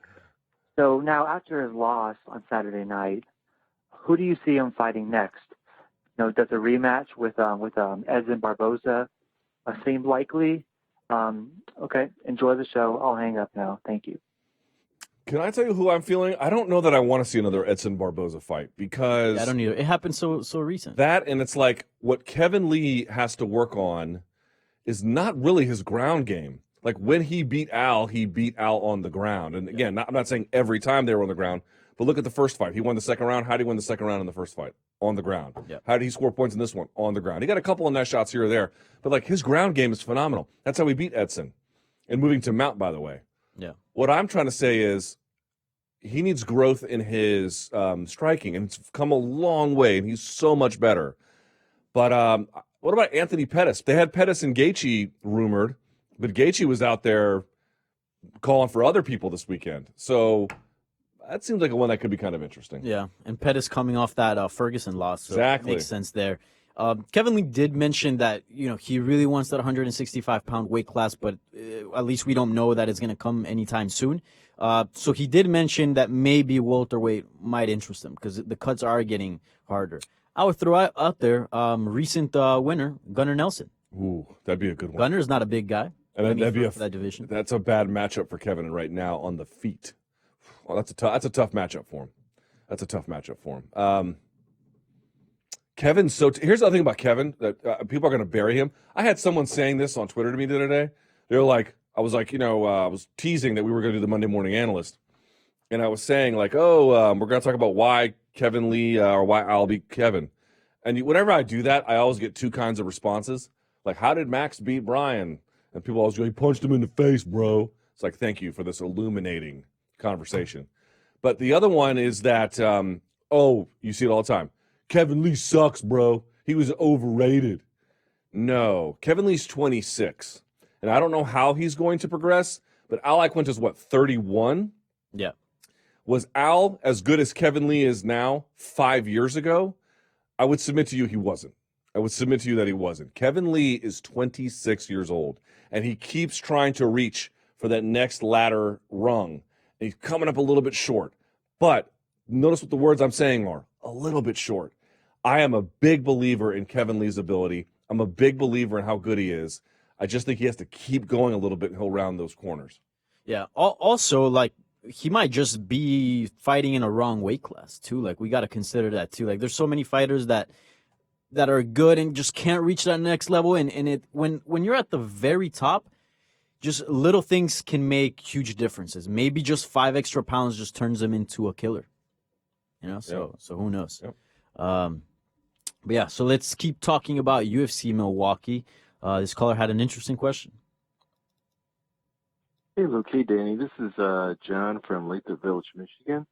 And I went into Milwaukee for the Fox Fight Night, and I was looking around the stands, saw a lot of empty seats there, and then between fights I was looking on my phone, and I noticed that they had a Groupon for this fight where you could have gotten like 37% off the lower level tickets. Luke, have you ever heard of a UFC event ever needing a Groupon to sell tickets? Just wondering. Really enjoy the show. Thanks for great work. Bye. Yeah, that's so I don't even know where I'm going with that question, but have you ever even used Groupon? I haven't. I think I used Groupon once. Is it a thing where you have to buy something or whatever the case is with a lot of, like, you got to get several people on board? Is that what it is? Not necessarily. Here, I could show you a Groupon. I had a Groupon once for like a hot air balloon experience. Okay. Because a friend of mine recommended it. Here in the U.S. Yeah, here in the U.S. Yeah. Yeah, you can do Groupons for meals. Yeah. You can do Groupons, like if you order certain things or to buy stuff. I've heard of Groupons, like here you go. You can go to the Tanning Spot NYC. Instead of $40, it's 19, bro. 19. What's the difference from like do you have to do something? You have to pay for Groupon? What do you? Yeah, you pay for it. It's like, but they essentially serve as like an advertising conduit for it. Like like you want to have a sale on something, they just have a much bigger reach about it, and then I guess they take a cut from all this kind of stuff too. So it's like their platform to advertise your sale, something like that. In any event, I've seen other promoters do it. I've never seen UFC do it. I'm not saying they never have before. That's new for me. The revised attendance was up from 7,000. It was closer to about 10. It was sub 10. It was like 9.9 and some change. Here's the thing about that. First of all, the ratings were much better this time around. Yeah. I'm not going to say they were amazing, but they were better. They were definitely better, number one. Number two, like the thing about it is Dana White went on First Take last week, which is one of ESPN's top programs. He went on Get Up, which is their top program. And I could be wrong about this. If I am, by all means, correct me. But I saw the videos that they put on YouTube. I did not watch them live, but I watched the YouTube ones, the full ones. He didn't mention that event one time. And he went on 2 different ESPN shows in studio. it's not like they went out of their way to promote that one hardcore. Yeah. They didn't even have a local guy in the main event. They had a bunch of Rufus Sport guys. They had a bit of a rough night, but but okay, neither here nor there. Like, what am I supposed to say? They barely promoted it. Like, Yeah. it did well in the ratings. It Okay. was a fantastic card, man. If you were a fan, you were there that night. It was a pretty good fight. Also, if the UFC's had a problem recently, it's actually not so much been with attendance. It's been with declining ratings in pay-per-view. This one was a bit of the opposite. Yeah. I'm hesitant to read too much into it. Yeah. All right. With that out of the way, let's move on and let's talk about Fox, sort of the big picture, and now the UFC transitioning to ESPN. All right. Hey guys, it's Alexandria representing the 352. My question is, will you miss Big Fox or are you more excited for ESPN Plus? Let me know. Thanks, guys. What is the 352? Gainesville. No? Is it? I think so. Yeah, she calls from Gainesville. Is that right? I'm pretty sure. Yeah, it is Gainesville. Shouts out to Gainesville. Someone's got to.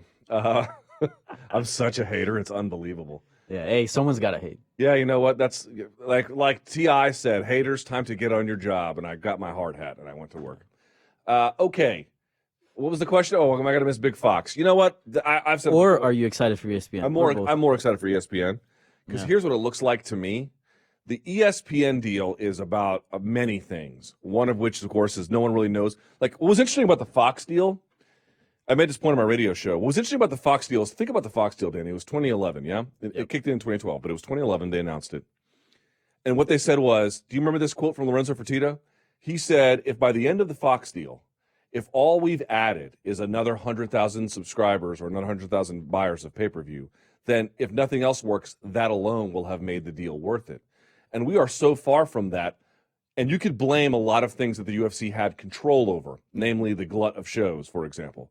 But what that deal really told you back then was people just believed in the continuity of television in 2011. Everyone thought, let's just double down on this medium. And what happened is underneath their feet and everybody else's feet during that time is television changed. This deal with ESPN is interesting to me because it's somewhat future-proof. Yeah. Is ESPN going to stay the way it is? Is streaming the future? No one really knows. Maybe it's a combination of both. This deal is built in as a challenge to the last one, which really gives me some hope about it. That's why I'm really excited about it. But yeah, I'm going to miss Fox, man. Those FS1 shows can die in a fire. Seriously, if FS1 was a person, not FS1, if the FS1 shows were a person, I would lock it in a coffin, set it on fire, and then after it burned, chuck the ashes in water so that no one would ever find it again. Those 10 p.m. start times. Man, you've planned this out. Those 10 p.m. start times, I mean, I can't tell you how much life I've lost as a consequence of them. Yeah. Okay. Those were brutal. I'm more looking forward to the ESPN rather than, being sad and missing Fox. But the big Fox shows? But the big Fox 8 p.m. were start great. time, 4 fights. I loved those shows. Awesome. Yeah. Loved them. Those were awesome. Favorite Fox memory? UFC and Fox memory. Nate Diaz giving Benson Henderson the finger. Oh, okay. Or Nate Diaz going, Conor McGregor, you took everything I worked for, MFer. That's a pretty good one, too. Yeah, those are pretty good. Mine involves Nate Diaz, too. Oh, yeah? That's a great one as well. That was the best. Yeah, that was good internet right there. That was good internet. Yeah. Nate Diaz and Fox, man. Bro, what a treasure he is, huh? Yeah, he really took advantage. Probably the fighter who benefited most out of the Fox deal was Nate Diaz. That's actually a great question. Which fighter benefited most? That's a really interesting one. Nate Diaz got that Conor McGregor fight. It changed his career. Yeah, it did. That's a great point. Yeah. Yep, that's actually a really good point. Yep. All right, let's move on. So UFC Milwaukee happened this weekend, but also at kind of almost the same time, Bellator was going on in Hawaii. It did. So let's talk about that. Hey, Luke, this is Joel. I'm calling from Honolulu International Airport on my way back to Los Angeles after watching awesome. Bellator 213 on Saturday night. And wow, what a card it was. The question I have for you, Luke, is this weekend I saw what I thought to be Bellator emerging from the shadow of the UFC and really coming into their own. It was a heck of a promotion. Where do you see the state of competition between the UFC and Bellator over the next few years? And do you think that the Honolulu card will mark a turning point where we move away from what seems to be the cult of personality surrounding Dana White and UFC and more towards respect for the athletes, respect for the sport and for martial arts, and seeing the athletes get their due? Would love to hear your opinion. Thanks, Luke. Appreciate it. Aloha from Honolulu. Super cool. What a great call and what a great question. Yeah. I'm always going to keep repeating this. Look at who has the talent share. The UFC still has well in excess of 80% of the world's top talent. And so as long as that is the case, this notion of like Bellator really challenging them for supremacy, I think is a little bit premature. However, let's see how things shake out. Let's see what acquisitions they make. But the biggest thing for me is, like, Scott Coker knows his MMA, and Rich Chow knows his MMA. Yep. And what they understand about MMA, and all promoters understand it to varying degrees, but some celebrate it more, is what they've been doing it for a while, but the UFC just turns MMA into banquet food, where it's all the same and it's just designed to be processed at scale. And when they take time to really promote something as special, lo and behold, it comes out pretty special, right? Max versus Ortega. Well, I thought they did a really good job of promoting that fight, for example. Yeah. But I made this point before. The individual matters so greatly in MMA, but so do the shared communal roots that we all have. You don't really know Santiago Ponzinibbio until you hear him speak in that Argentine accent. I mean, in Spanish with the Argentine accent. And he's out there, dude. He met the leader of Argentina. He's getting keys to the city, and he's coming out to, I don't think it was Soda Stereo, it was some other famous Argentine rock band. And the crowd is responding to him. Dude, that is Santiago Ponzinibbio, right? When Ilemele McFarland is coming out with these traditional Hawaiian, I don't even know what the word would be to describe them, but these interesting intros, and she's wearing the colors of her people, and these guys are doing these traditional dances and these greetings. Dude, that is Ilemele McFarland. Gives you chills, right? You don't know these people until you see that. Yeah. That is who you are. And I would say this to you, Danny. You are, to me, I don't know how you feel about it. I would actually ask you how you feel. I have somewhat of a better appreciation of this by virtue of who I married in this world. But I have heard you, we speak English to each other, and I've heard you talk to my wife. I got a better sense of you when I saw you two interact. Your Spanish sounds the same as hers to my ear. It's like, dude, you're both things at this point, but that is who you are. And Bellator celebrates that, and it is awesome. It's awesome. Yeah. How do you agree with me, and how do you feel about that question? Oh, for sure. As far as language-wise, like, it almost feels like, if I'm thinking in English, it's almost different than when I'm thinking in Spanish, and I feel like a lot of people who are bilingual or trilingual can, maybe feel the same way. And in a way, you get to share, language is so important. A lot of aspects of your personality and who you are can come across when I speak Spanish. Then, if I speak in English, they would probably be absent. Your Spanish is faster. I've noticed that. Yeah, for sure. I mean, that's my native tongue. I grew up speaking Spanish. I lived in Colombia till I was 12 years old. That's my first language. And yeah, what Bellator is doing, like taking these fights to, the headliners where they're from, where they're supposed to be. I mean, that's just genius. Not only that, but like, you also feel different towards someone when you see other people react to that person in a certain way. Yes. For example, me watching The Leech fight in China, beating Zach Otto, if I would have seen that in Milwaukee, who cares? Nobody cares. But the standing ovation that guy got, and everybody cheering for him in the arena, same thing with Ilemele McFarland this Saturday, it gives you a different sense of who that person is and also what that person means to others as well. So, yeah, it is super important. But as far as this question goes, I think, obviously, the race, it's still pretty far. The UFC is the leader here, but, Bellator is doing really good things, the DAZN deal. Not only that, but and you've touched about this. You're like, well, in the past, who's Bellator? What's their identity? It seems like they're having an identity crisis. This weekend, I've got a pretty good look at who Bellator is. Agreed. Main event of Friday, Bellator guys. Two Bellator guys, Brent Primus versus Mike Chandler. Great fight. Fantastic fight, actually. But then you also have the Frank Mir fighting in the co-main. You also have the big names of the UFC. Same thing on Saturday. Lyoto Machida making his debut, but Elimale was the star. You know what I'm saying? So Bellator is now showing, like, look, we got all these assets. We got all these acquisitions. We can be the home for the former UFC fighters, the former legends, but we can also bring our talent in. And look, and some people are so famous that they transcend territory. But imagine Conor never fought in Dublin. What would you have missed out on in that show? Yep. You don't know these people until you know who they are when they are. It's e pluribus unum, out of many one. Yeah. I kind of feel like it takes someone like Ilema McFarlane. If she was in the UFC, maybe she would beat Shevchenko. I don't know. Probably not, but let's just say she would. Yeah. Would that be her real? Like, would that be her legacy? It's like, I suppose so. But now seeing her in this environment, she gets a much greater degree of visibility, not by virtue of being in the main event, but by seeing she is representative of this entire population, and they embrace her as well. Dude, it's a completely different way to promote. It's been missing in the sport. I take my hat off to Bellator. I thought Bellator hit a home run this past weekend. Yeah, it was great. Good for them. Yeah. Plus, all that footage from Hawaii was sick. Yeah, I was bitter about that.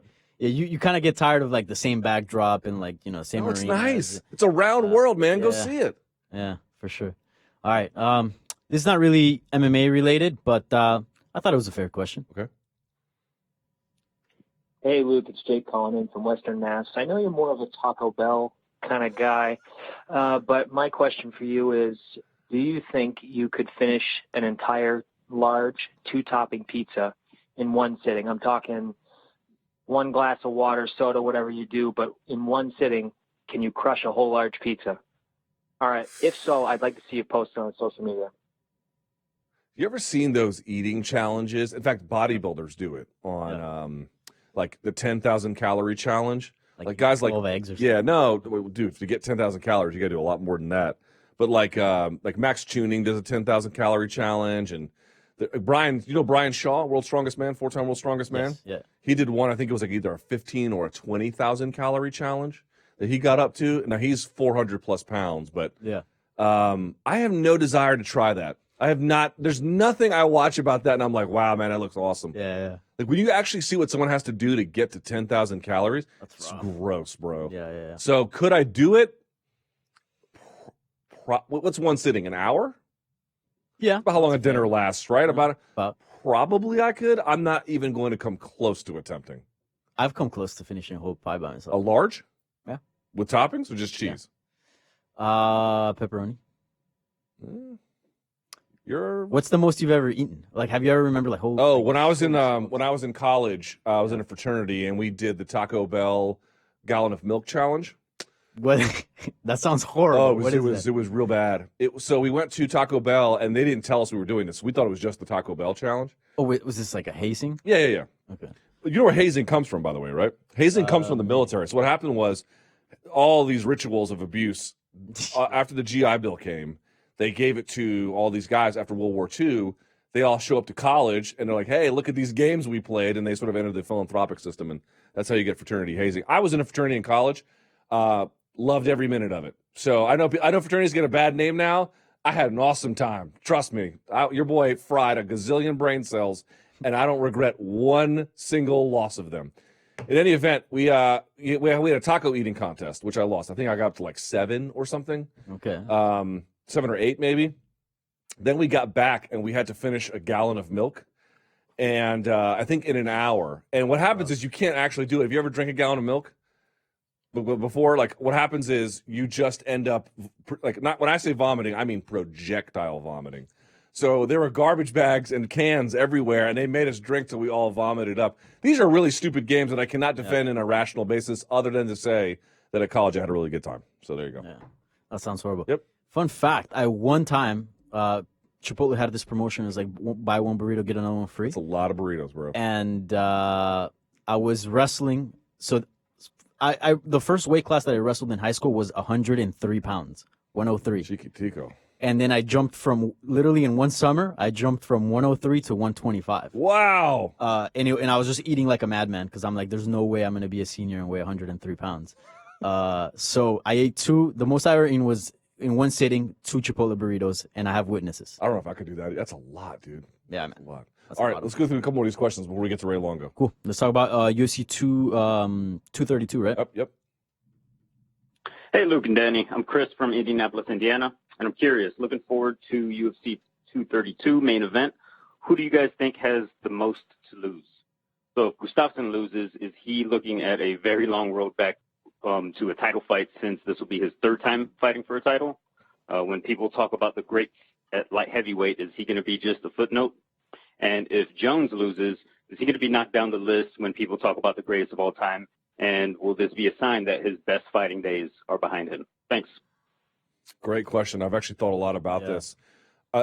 So the truth is, what makes this main event great is not really how capable the fighters are, but to the caller's point, Danny, the stakes involved. Yep. I would submit that as much as Gustafsson has to lose, and it's hard to say. I would argue Jones has more to lose because he's never lost before. Mm-hmm. However, a loss for Gustafsson would be more career defining, because to his point, if he loses, and let's say it's relatively straightforward, whatever that means, his chances to get a title, unless John goes up to heavyweight, are virtually nil at that point, in which case he'd probably have to go to heavyweight. And there, you would just be sort of marked for life as the guy who was not quite good enough. John losing, he's never lost before, so that would be terrible. But at the same time, he had to have a chance to come back. He could say it's the layoff, blah, blah, blah, blah, blah. So it's close. I would still say John, because of it would just tear him down from. The apocalypse is going to happen if John loses. Yeah, but there is something permanent about Gustafsson if he loses. Yeah, I would go with Gus, because if John loses, in some sort of strange way, it would spice things up. Now all of a sudden you're like, wait, a third fight with Cormier? That could be interesting. Or he can move up to heavyweight. I mean, he will still remain at the top. Like, his fall wouldn't be bad. If Gus loses, I believe this is his third title shot. It'll just be such a long road to get back at the top. Well, John Jones is still a big name. I mean, if he loses, he can. It wouldn't be a crazy idea if he would just go, okay, I'm moving up to heavyweight and gets a title shot immediately. Yeah, wouldn't be crazy at all. But for Gus, a little rougher. So I think the consequences of Gus losing are greater than for John. Fair enough. I could get on board with that. All right, so I'm going to get Ray, and then I'm going to leave you with this question. All right, sounds good. Let's do it. Prove him wrong. Hey, Luke, James from New York. As impressive as Holloway looked on Saturday, even though I think Ortega was on a hype train because I really didn't like the competition that he fought, can you tell me why I'm wrong in thinking that Holloway cannot beat 6 of the top 7 guys at 155. I honestly think the only chance he has is against Conor. And I just want you to prove me wrong. So prove me wrong. I don't think that Holloway does anything at 155. Prove me wrong. Thanks, buddy. Great show. Bye-bye. That's an interesting question. Prove you're wrong. All right, he can only beat Conor in the top 7. Well, let's read out who's in the top 7. Well, top 6 if you're going to include Khabib. So there's Khabib, Tony, Conor, Dustin, for now, Kevin Lee, Edson Barboza, and Justin Gaethje. Well, look, we have to have a degree of humility about this. I'm not Miss Cleo. I don't know exactly how he would do. But here's why there's reasons for optimism. Number one, he has, it appears, a pretty good chin. At 155, it would be only more enabled because the weight cut would be that much less. Number two, as I've said before, what makes Max Holloway so interesting is he takes what they call the basics, but they don't mean basic like a white girl who orders a pumpkin spice latte in October. That's not what they mean by basic. What they mean by basic is foundational. He has all the foundational elements of striking that he has it down pat and then has built a modular game around it. In other words, are you a kickboxer who likes to fight at range? Are you a boxer who likes to fight in close? Are you southpaw? Are you orthodox? Which way do you circle? Do you like to come forward? Do you like to back up? Do you lead? Do you counter strike? Max can adjust his game in a modular way. He's like an AR-15. I hate to make a gun comparison, but let's just make it. An AR-15, what makes it so powerful is a lot of different reasons. One is that it's incredibly modular. You can add a lot of different things to it, scopes, sight posts, grips, all kinds of different lights, all kinds of different things you can add to it or subtract from it on the handguards to make it do a lot of different things. And so Max, in that sense, is just incredibly capable of, like, whatever that challenge is, he can go into his toolkit and figure out I can do this, this, this, and that's a bad matchup for that. So he can make himself a bad matchup to so many different kinds of people. Now, how would his takedown defense and physicality hold up against a Habib or these other wrestlers? I mean, your guess is as good as mine, but I think it is very foolish to count out a guy like that. Now, speaking of being foolish to count out a guy like that, man, Iaquinta, what a performance on Saturday. As I mentioned before, in some ways quintessential Al, but in some other ways a real mature, amazing, thoughtful, pressuring but careful Al at the same time. And his coach now, I believe, joins us on the telephone, the inimitable Ray Longo. Ray, welcome to the show, sir. How are you? Great. Look, I couldn't feel better, Luke. I'll be honest with you. I thought it was a great night. I'm feeling it. I feel really happy for Al. And I think you said something in your introduction. I think we did see a more mature Al, even outside of the cage. And I think that parlayed into the cage. And you saw a very patient, calculated, cool, calm, and collected Al Iaquinta. Let's talk about the game plan now that it's already out there. What was the thought process heading into this contest? Well, we wanted to take away the rear naked choke. I know he's a very strong grappler, so, you know, you could see he was never really in any danger down there. I mean, Matt had him very, very properly trained. He's got so many high-level jiu-jitsu guys over there that attacked Al's neck, not every day of the week, but whenever Al was over there, that Al felt very, very confident defending, and I think it showed in the fight. And standing up-wise, I knew it would be kind of like the first fight. I mean, I didn't see any people were talking about Kevin Lee's reach. I never saw a fight where he's actually used his reach. You know, his reach is very important when he gets his hands around the back of your legs on the cage. That's where he's really tough.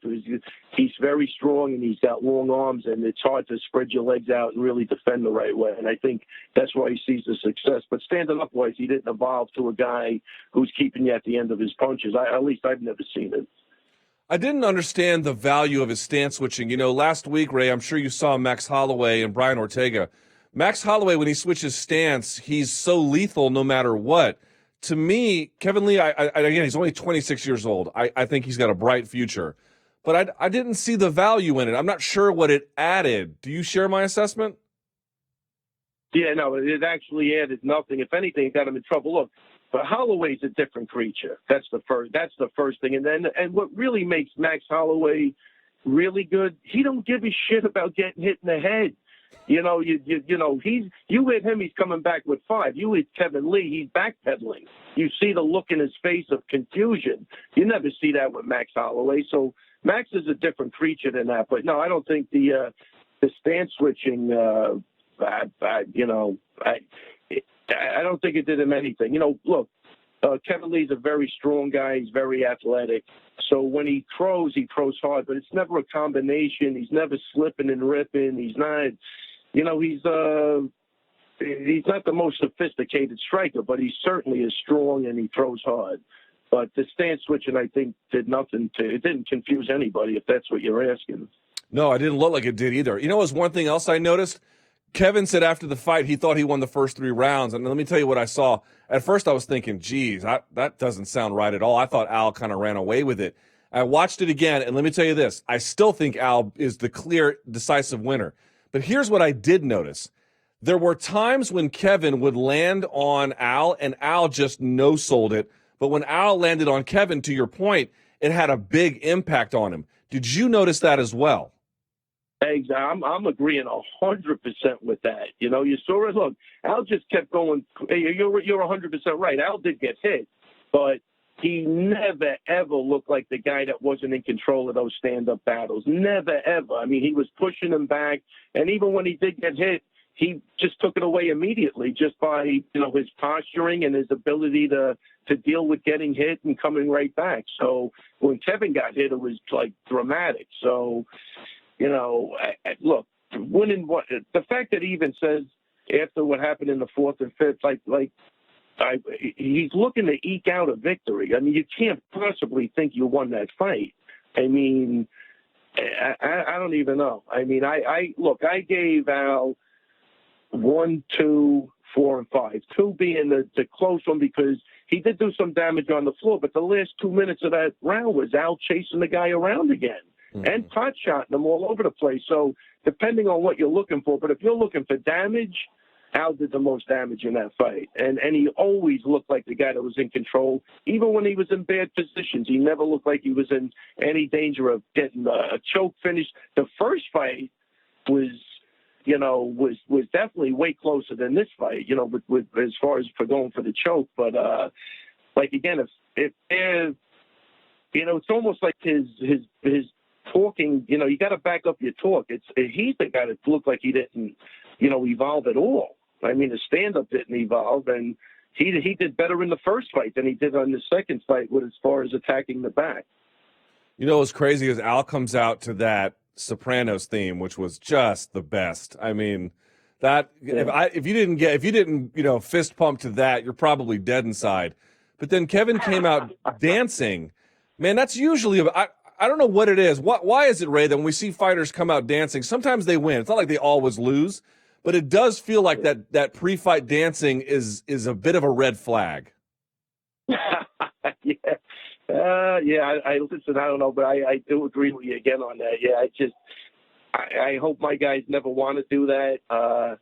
But I don't know. It's you gotta stay focused, man. I don't even like any of the bullshit talking. I thought Al handled himself like a professional after the fight. He thanked Kevin Lee, thanked Sean Shelby, Hunter Campbell. I think, like you said at the beginning, what I saw.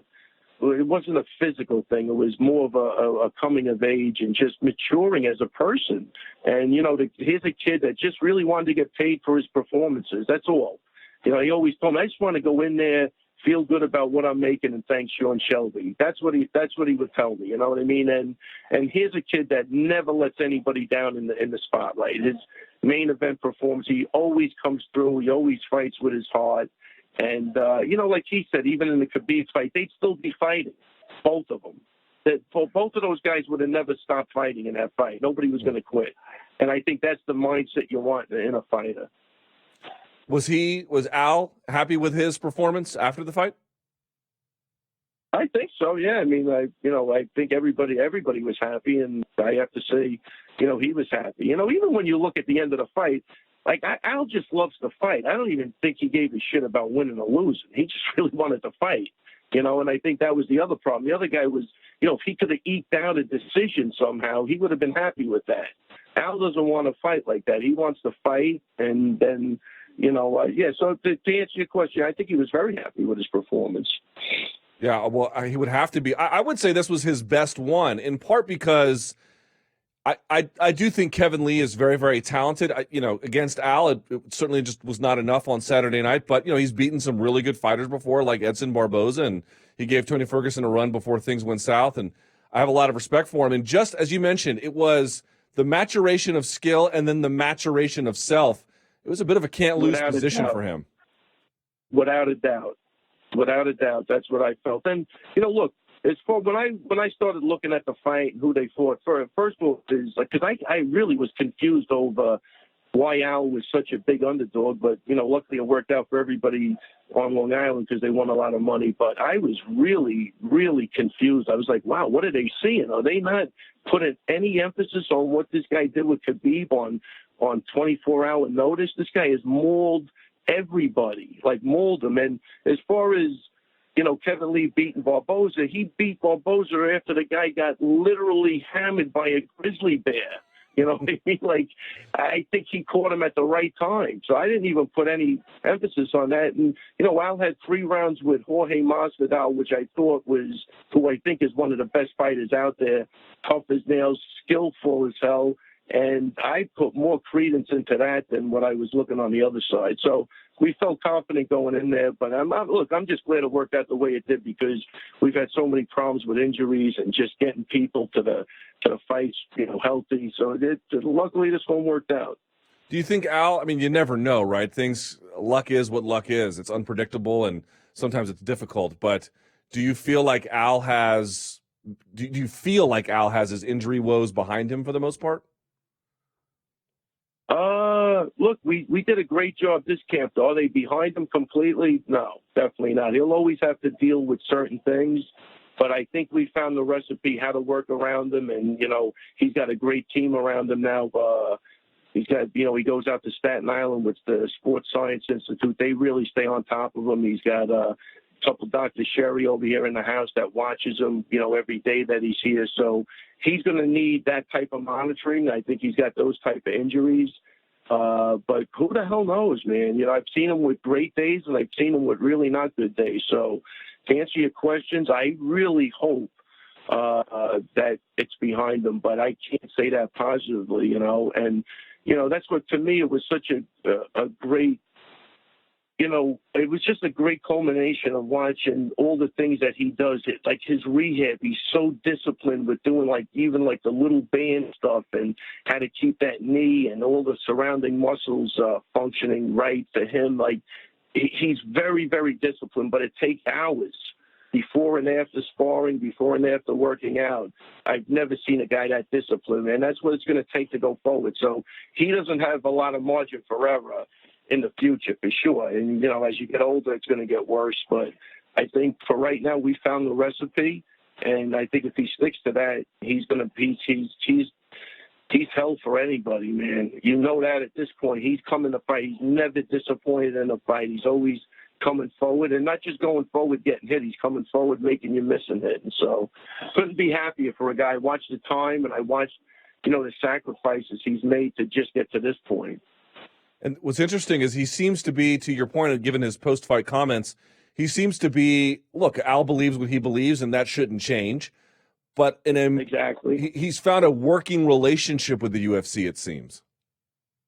I believe 100%. I mean, Al has a great family behind him, and a lot of people don't even have that luxury, so he's got really great support. He's got, great teammates and people that really like him. And I texted Sean Shelby. Sean did a great job with this guy because, trust me, they go back and forth. It's craziness, but it's craziness to the point of, comedy at this point. But Sean really stayed the course with this guy.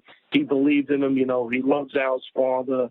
And yeah, I think they got a great working relationship. I hope that stays the course, because that took a while, man. That was, those guys went back and forth and all the crap, but Al just, look, at the end of the day, he just wanted to feel like he was appreciated, and he's never let anybody down with his performances. He always comes to fight. So I think they found the right thing now, and hopefully it just progresses from here on out. Did he buy himself a lot of goodwill with that Nurmagomedov performance? Because as you noted, we've seen what Nurmagomedov does to everybody else. Al took him on short notice, and they made a strong account of himself. Plus, he did the promotion of Solid. It seems like maybe they turned a corner together at that time. Hopefully. I mean, look, it was certainly in my head, I considered it great will. You know what I mean? It wasn't even goodwill. It was, I think he really did a great job stepping up. And again, against it, I don't know. I put so much emphasis on that fight because I guess I know I trained him for 3 rounds, and I was like going into that fight, I'm like, this is insanity. You know what I mean? But if anybody could do it, it's Al. And I don't know. I put a lot of credit on that, and I hope the UFC did. Maybe you're right. Maybe that's what turned the corner. But it's all good, man. There's a lot of good things, not just the win. That's what I'm saying. There's a lot of things on the periphery that also happen that I'm just glad to see, the relationships and some of the other stuff, and just, overcoming adversity with the injuries and just watching it culminate into a great performance on the last Fox card ever. You know what I mean? Which I heard the ratings were pretty high. Yeah, they were the best in 2 years for overnights, which is a great thing to see. Last thing about Al, what's funny is I still think the Raging nickname is appropriate because look at what a ferocious competitor he is. He was in Kevin Lee's face right after the last bell sounded, but then they stuck a microphone in his face and he was ever the statesman. So, I think sometimes Al, it's true though, but I was there in Fairfax when he yelled at the crowd after the Masvidal fight. I'm not saying Al doesn't have a little bit of that left in him, but it seems to me he can channel it more appropriately. Hey, listen, look, when I explain Killer Instinct to people, not that I explain, wherever I got it from, but it's got to be like a light switch. You got to be able to turn it on and turn it right off. you can't walk around like a lunatic 24 hours a day. So you have to know how to really bring it on at an instant and get rid of it at an instant. And I think that's what you saw. He was raging for the last 10 seconds of that fight, and he went right back to, you don't want a lunatic on the mic, and then he handled himself. Again, a statesman's a pretty cool analogy. And then he ran calm, cool, and collective. And, thanking Kevin Lee, was in the moment, knew exactly what was going on. And that was, like you said, right after, screaming in his face, same Al, with his hands down, with no regard for whatever this guy could throw at him. That's the stuff movies are made out of. I think that's going to live on forever. Who should he fight next? I'd like to see him, I'd really like to see him fight Condit next. I don't think Condit deserves the Khabib rematch at all. And it looks like they're going to give Ferguson, Khabib, which is 100% fair. That makes, fair sense. Not everything is, this, Luke, not everything is fair sense. It's money sense. And but I'd like to see Al get a big money fight against a great guy who could, bring a lot of eyeballs to pay-per-view. I think that would be great. I think Al deserves it. And I think that's a great matchup. I'd love to see it. I'd love to be a part of it. Now, I think Al matches up with him well in the cage, but as you know, man, there are some depths that Conor will sink to promote a fight. Does Al really want that in his life? Wait a minute, Luke. You know what? I think I take that back. I don't even think I want that in my life. Yeah, exactly. I think you're making I'd rather run for political office than have that guy researching doing my background check. But I don't think Al gives a shit. I think it's all good. And I think Conor knows who he can get away with that shit with and who he can't. He's a street kid. So I think it'll be to no avail. And that's all good stuff. I think, it's entertainment at the end of the day. I really don't take anything personal at this point. And I don't think, Al just wants to fight. It's almost like what he did with Kevin Lee. Same Al. That's what you want to say. And now's your time to do it. It's put up or shut up. He said he was interested in a fight against Tony Ferguson. Now, of course, I could mention all these fights, and you'll probably say you like them. Yeah. But outside of Conor, that seems like that could be a really interesting fight for Al. That's a great fight. That would be I think Ferguson. Look, I got Ferguson up there. Ferguson is unbelievable. So that's a great challenge for Al. But I think I think Ferguson does deserve the fight with Khabib. So, I'm just going based on that. Al's going to take any fight. I think he deserves a big fight for sure, either way it goes. But I think Ferguson really deserves. I think the Khabib fight is the way to go because Ferguson's. What else can that guy do in the division? I think it's only fair to give him a title fight. And but if it has to be Al for some reason, then that's fine. That's great. Real quickly, let me just pick your brain on that. Who wins in a Tony Ferguson Khabib Nurmagomedov fight? I'm going to tell you something, man. You'd have to give me more time to think about it. That's not a done deal. You know what I mean? So I don't know. I got to tell you because Ferguson has the gas tank to survive on the floor and to get up and keep pushing the action. And it looks like Khabib always takes a round off, like round 3 or 4, which normally I know what Al was telling me after the first 2 rounds, his arms were dead from defending that guy. So whoever can get up off the floor and still have enough juice in their stand up to press the action is a problem for Khabib. Before we let you go, real quickly, I know Chris Weidman had a bit of a rough run in his last contest. You never want to change something that's not broken. But I do wonder how you feel about him in a potential move to 205 pounds. Is that something as a trainer you think would be beneficial for him?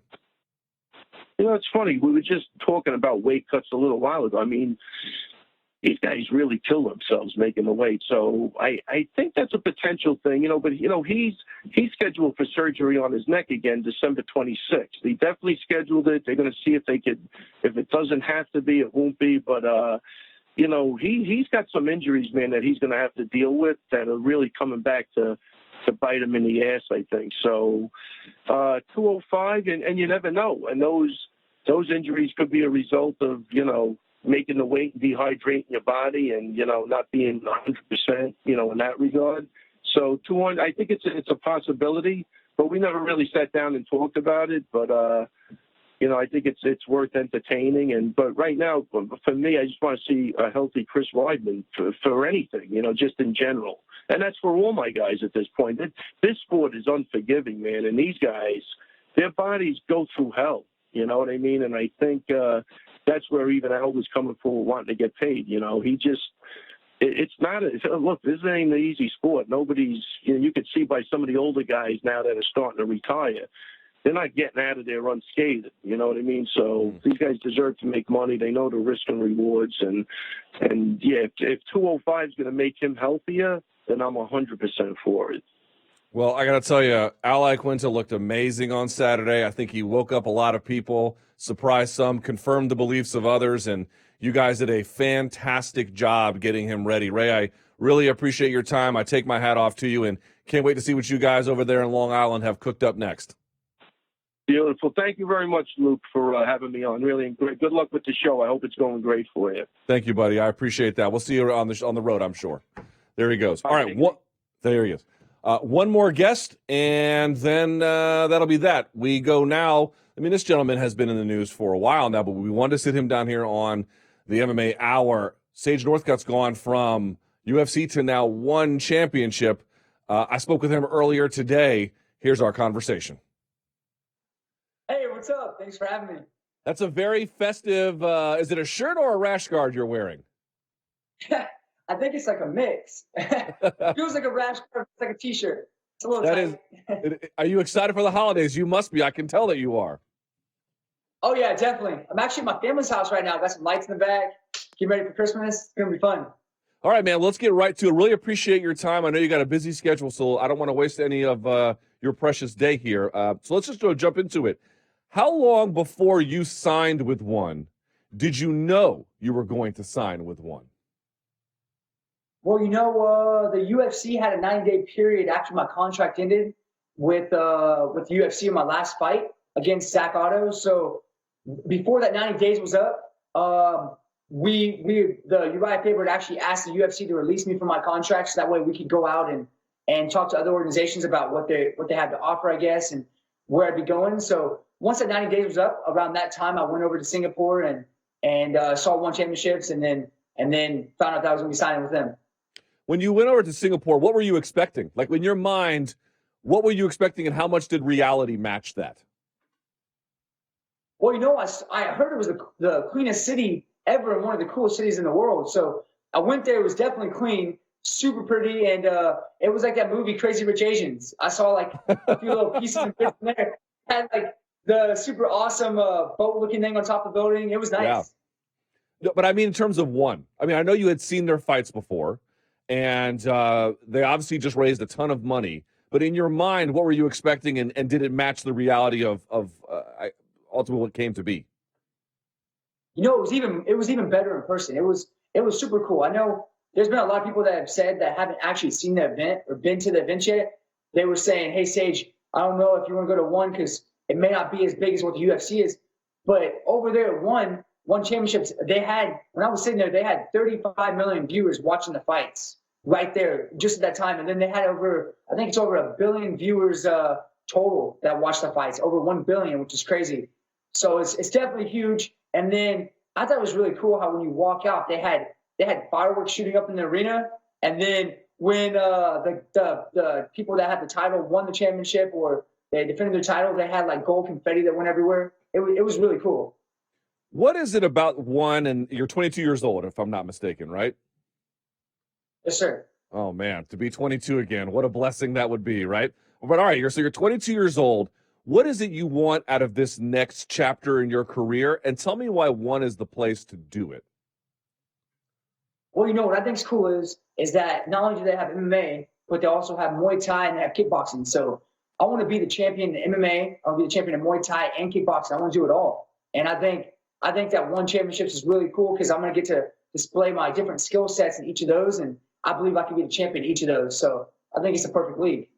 Do you have so sometimes I talk to fighters and they say, oh, I've got a 5-year plan. I've got a 10-year plan. Some even just say, I've got a 1-year plan. I've got a 2-year plan. What kind of plan do you have in terms of time? I got to ask my coaches and stuff because we just assigned the contract. So I'm going to ask them, and I'll have to get back with you about that. No, but I mean, like, in terms of forget the contract. I mean, like, your personal development as a fighter, as a, you know what I mean? Like, when you think about where you want to be, what time horizon are you thinking about? 2 years, 5 years, 10? Like, what are you thinking about? Well, I'm looking to be the champion as soon as possible. So I think I can go out there and kickboxing or Muay Thai, and I believe I could be the champion right now because I've grew up as a little kid doing full contact karate, kickboxing, and my movement and skill set is so different and explosive. I think I could do it. And then being the MMA champion here in the future very soon, I believe I could do that too. You know, it's interesting you bring that up. Did you know that the Muay Thai and kickboxing thing was an option before you went to visit in Singapore? Well, I knew they had it, but I didn't know if it was an option that I was going to get to do. If I was only going to be able to do MMA, or if I was going to have the chance and opportunity to be able to do all of it. So now I know it's an option. I'm definitely gonna do that, take advantage of that. That's really cool. Do you think you could spread yourself too thin? If I could just play devil's advocate, of course. Do you think you could spread yourself too thin? It's like so many different things. You wouldn't concentrate enough on maybe one of the right things. What would you say to that? Well, I think it's just going to make me a better athlete all around. So I don't think I'm going to be able to spread myself too thin. I think if my kickboxing and Muay Thai gets better, then my MMA is going to be getting better too. Because obviously I'm at one of the best gyms in the world at Team Alpha Male with Uriah Faber and all the good guys over there. So I think my wrestling and my jiu-jitsu is always improving. So if I have the better stand-up also, it's just all around I'm going to be a better fighter. So I think it's going to be great. Man, when you look back on the decision to start training there and you think about how beneficial it's been, I'm not there. I've only interviewed you, I think, maybe once or twice in my life, and I'm not at Team Alpha Male, but just from the outside stage, it seems like, I mean, what a great decision, right? Like, when you think about how beneficial that's been, is there any way in your perspective to describe that? Yeah, you know what? I think it's total about 1 year of training actually, full time that I've ever trained at an actual training camp, which is cool, or training gym. So I've improved so much. I've had 3 UFC fights at Team Alpha Male, and come up with my 4th fight when I have that one for One Championships. And I think my skill set's just improving so much that another year down the line, another 6 months down the line, I'm going to be a whole lot better too because I'm just beginning. I'm 22. Really, I only got to start training, if you count it, at 21 years old for MMA. Otherwise, I'm just using the athletic ability I had, the explosiveness and the speed and cardio that I had just naturally. But now I'm getting to actually apply all that with skill. Why do you think Team Alpha Male works so well for you? Because there's a lot of good teams, right? American Top Team's a good team, Jackson's and so forth. But what is it about Team Alpha Male that makes it the Cinderella slipper for you, let's say? I think it's the environment. I think it's the personality and environment and that Uriah Faber has and all the coaches. So like if you start at the top, Uriah Faber, who is his gym, everything flows down from there. So he's like me. He's super happy, energetic all the time, high energy. And then he's obviously one of the best of all time, UFC Hall of Famer, and he knows what it's like to work hard, and he has that skill set. So I think not only that, but and along with having great coaches, great training partners, but I think also just being able to have someone that's hands-on with me also definitely helps out. When you think about your own progress, again, as a fighter, what do you think has made the biggest leap in improvement since you started training there? And by the way, that's not necessarily like jiu-jitsu or wrestling. It could be like a tactical approach, patience. Could be a lot of different things. I think it's really how to apply everything. So you can have all this knowledge. You can have the best wrestling, and you can have the best striking, wherever it might be, but how to apply it out there. You can be the best wrestler, but you may not be able to even land one takedown on someone in the MMA ring or the cage. So I think really how to apply the knowledge and then putting it all together. So that way I have the individual karate, I have the wrestling now, the jiu-jitsu now, how to piece it all together so that way I can choose what I want to do and optimize what I know best to be able to go out there and win the fights and win. Speaking of that point karate, getting back to that a second, obviously that's your bread and butter, right? That's what you grew up doing. Has the MMA training, and here's how I would ask this. MMA training doesn't necessarily like interfere because you have to strike in MMA, but at the same time, MMA is not point karate, right? So do you feel like in order to get back into some kind of kickboxing, just strictly kickboxing, how would that affect your training? Would you go to Team Alpha Male to do that? Yeah, I could do that, Team Alpha Male, for sure. Also, my good friend Ray McDaniels, for instance, he's the world kickboxing champion. World kickboxing champion. I've known him since I was a little kid. He grew up competing with me and my sister, and he's an incredible fighter. He grew up doing point fighting and everything that I did, and he goes out there and he's the kickboxing champion of the world. So his style applies. He could be a partner I could train with, and we've already trained with each other several times, and he's a good friend of mine. How does your calendar work? Because you're from let me see if I remember this right. You're from Katy, Texas. Yes. Yes, sir. All right, Katy, Texas. That's right. You're from Katy, Texas, but you're training at Team Alpha Male. So how does your year split? You're at home until there's a training camp. Is that the idea? No, you know what? I've actually been up in Sacramento, California, at Team Alpha Male full time. So I'm only just came home just for the holidays actually, and just for a couple days or a week or so, and then going back up to California again to train. How are you adjusting to life in Sacramento? It's actually super fun, which is cool. I think the weather's nice. There's a bunch of friends to hang out with. The teammates are cool. They're kind of like brothers almost. Everybody's super nice. And then I think the stuff to do is really fun. Like you go up to the mountains, you have Tahoe and different areas. You can go off-roading, go swimming. Super fun. Amazing. I've not been up to Sacramento. I can't say a whole lot about it necessarily, but you are certainly giving me a good impression of it. Let me circle back real quickly. The Zach Otto fight, that was the last fight on your UFC deal, right? If I'm not mistaken. Yes, sir. Okay. When you were heading into that, you knew you were fighting out your contract. I guess the question is, why fight out the contract? I mean, I understand it. It gives you leverage for the next stage. But I guess what I'm wondering is, heading into that Zach Otto fight, did you know you were going to move on? Or was there a chance you were saying, hey, we'll see what happens? Well, you know what? I was going to see what happens. I'm always keeping your options open to see which direction to take. But I knew that when I had my Zach Otto fight, there'd be a 90-day period. I wasn't sure if the UFC was going to make me wait all 90 days to get back with me about re-signing, or if they were going to come to the offer and try to match something that some other league was offering. So really, I was waiting to see what was in store. But I guess what I'm wondering is, why not re-sign before? Was it clear that both parties wanted to split before the Zach Otto fight? Before the fight, actually, the UFC had actually put me off a little bit. So meaning is, I'd been scheduled to fight, and then they tried to re-sign me, I guess, and we were negotiating with them, and they said, okay, so you're going to fight on this card, and then it got moved from one card to the next card, and then I was scheduled to fight on another card, and then it got moved from that card to the next card. Then I ended up finally fighting several months down the line. So the time span just kept getting put off, trying to renegotiate. So it was actually a good thing I went ahead and fought. Otherwise, who knows, I might not have fought for a year or so, which I didn't want to happen. Yeah, of course, at this stage in your career. Now, again, you may end up back with the UFC. Who knows, where you're only 22 years old. You got the world is your oyster, Sage.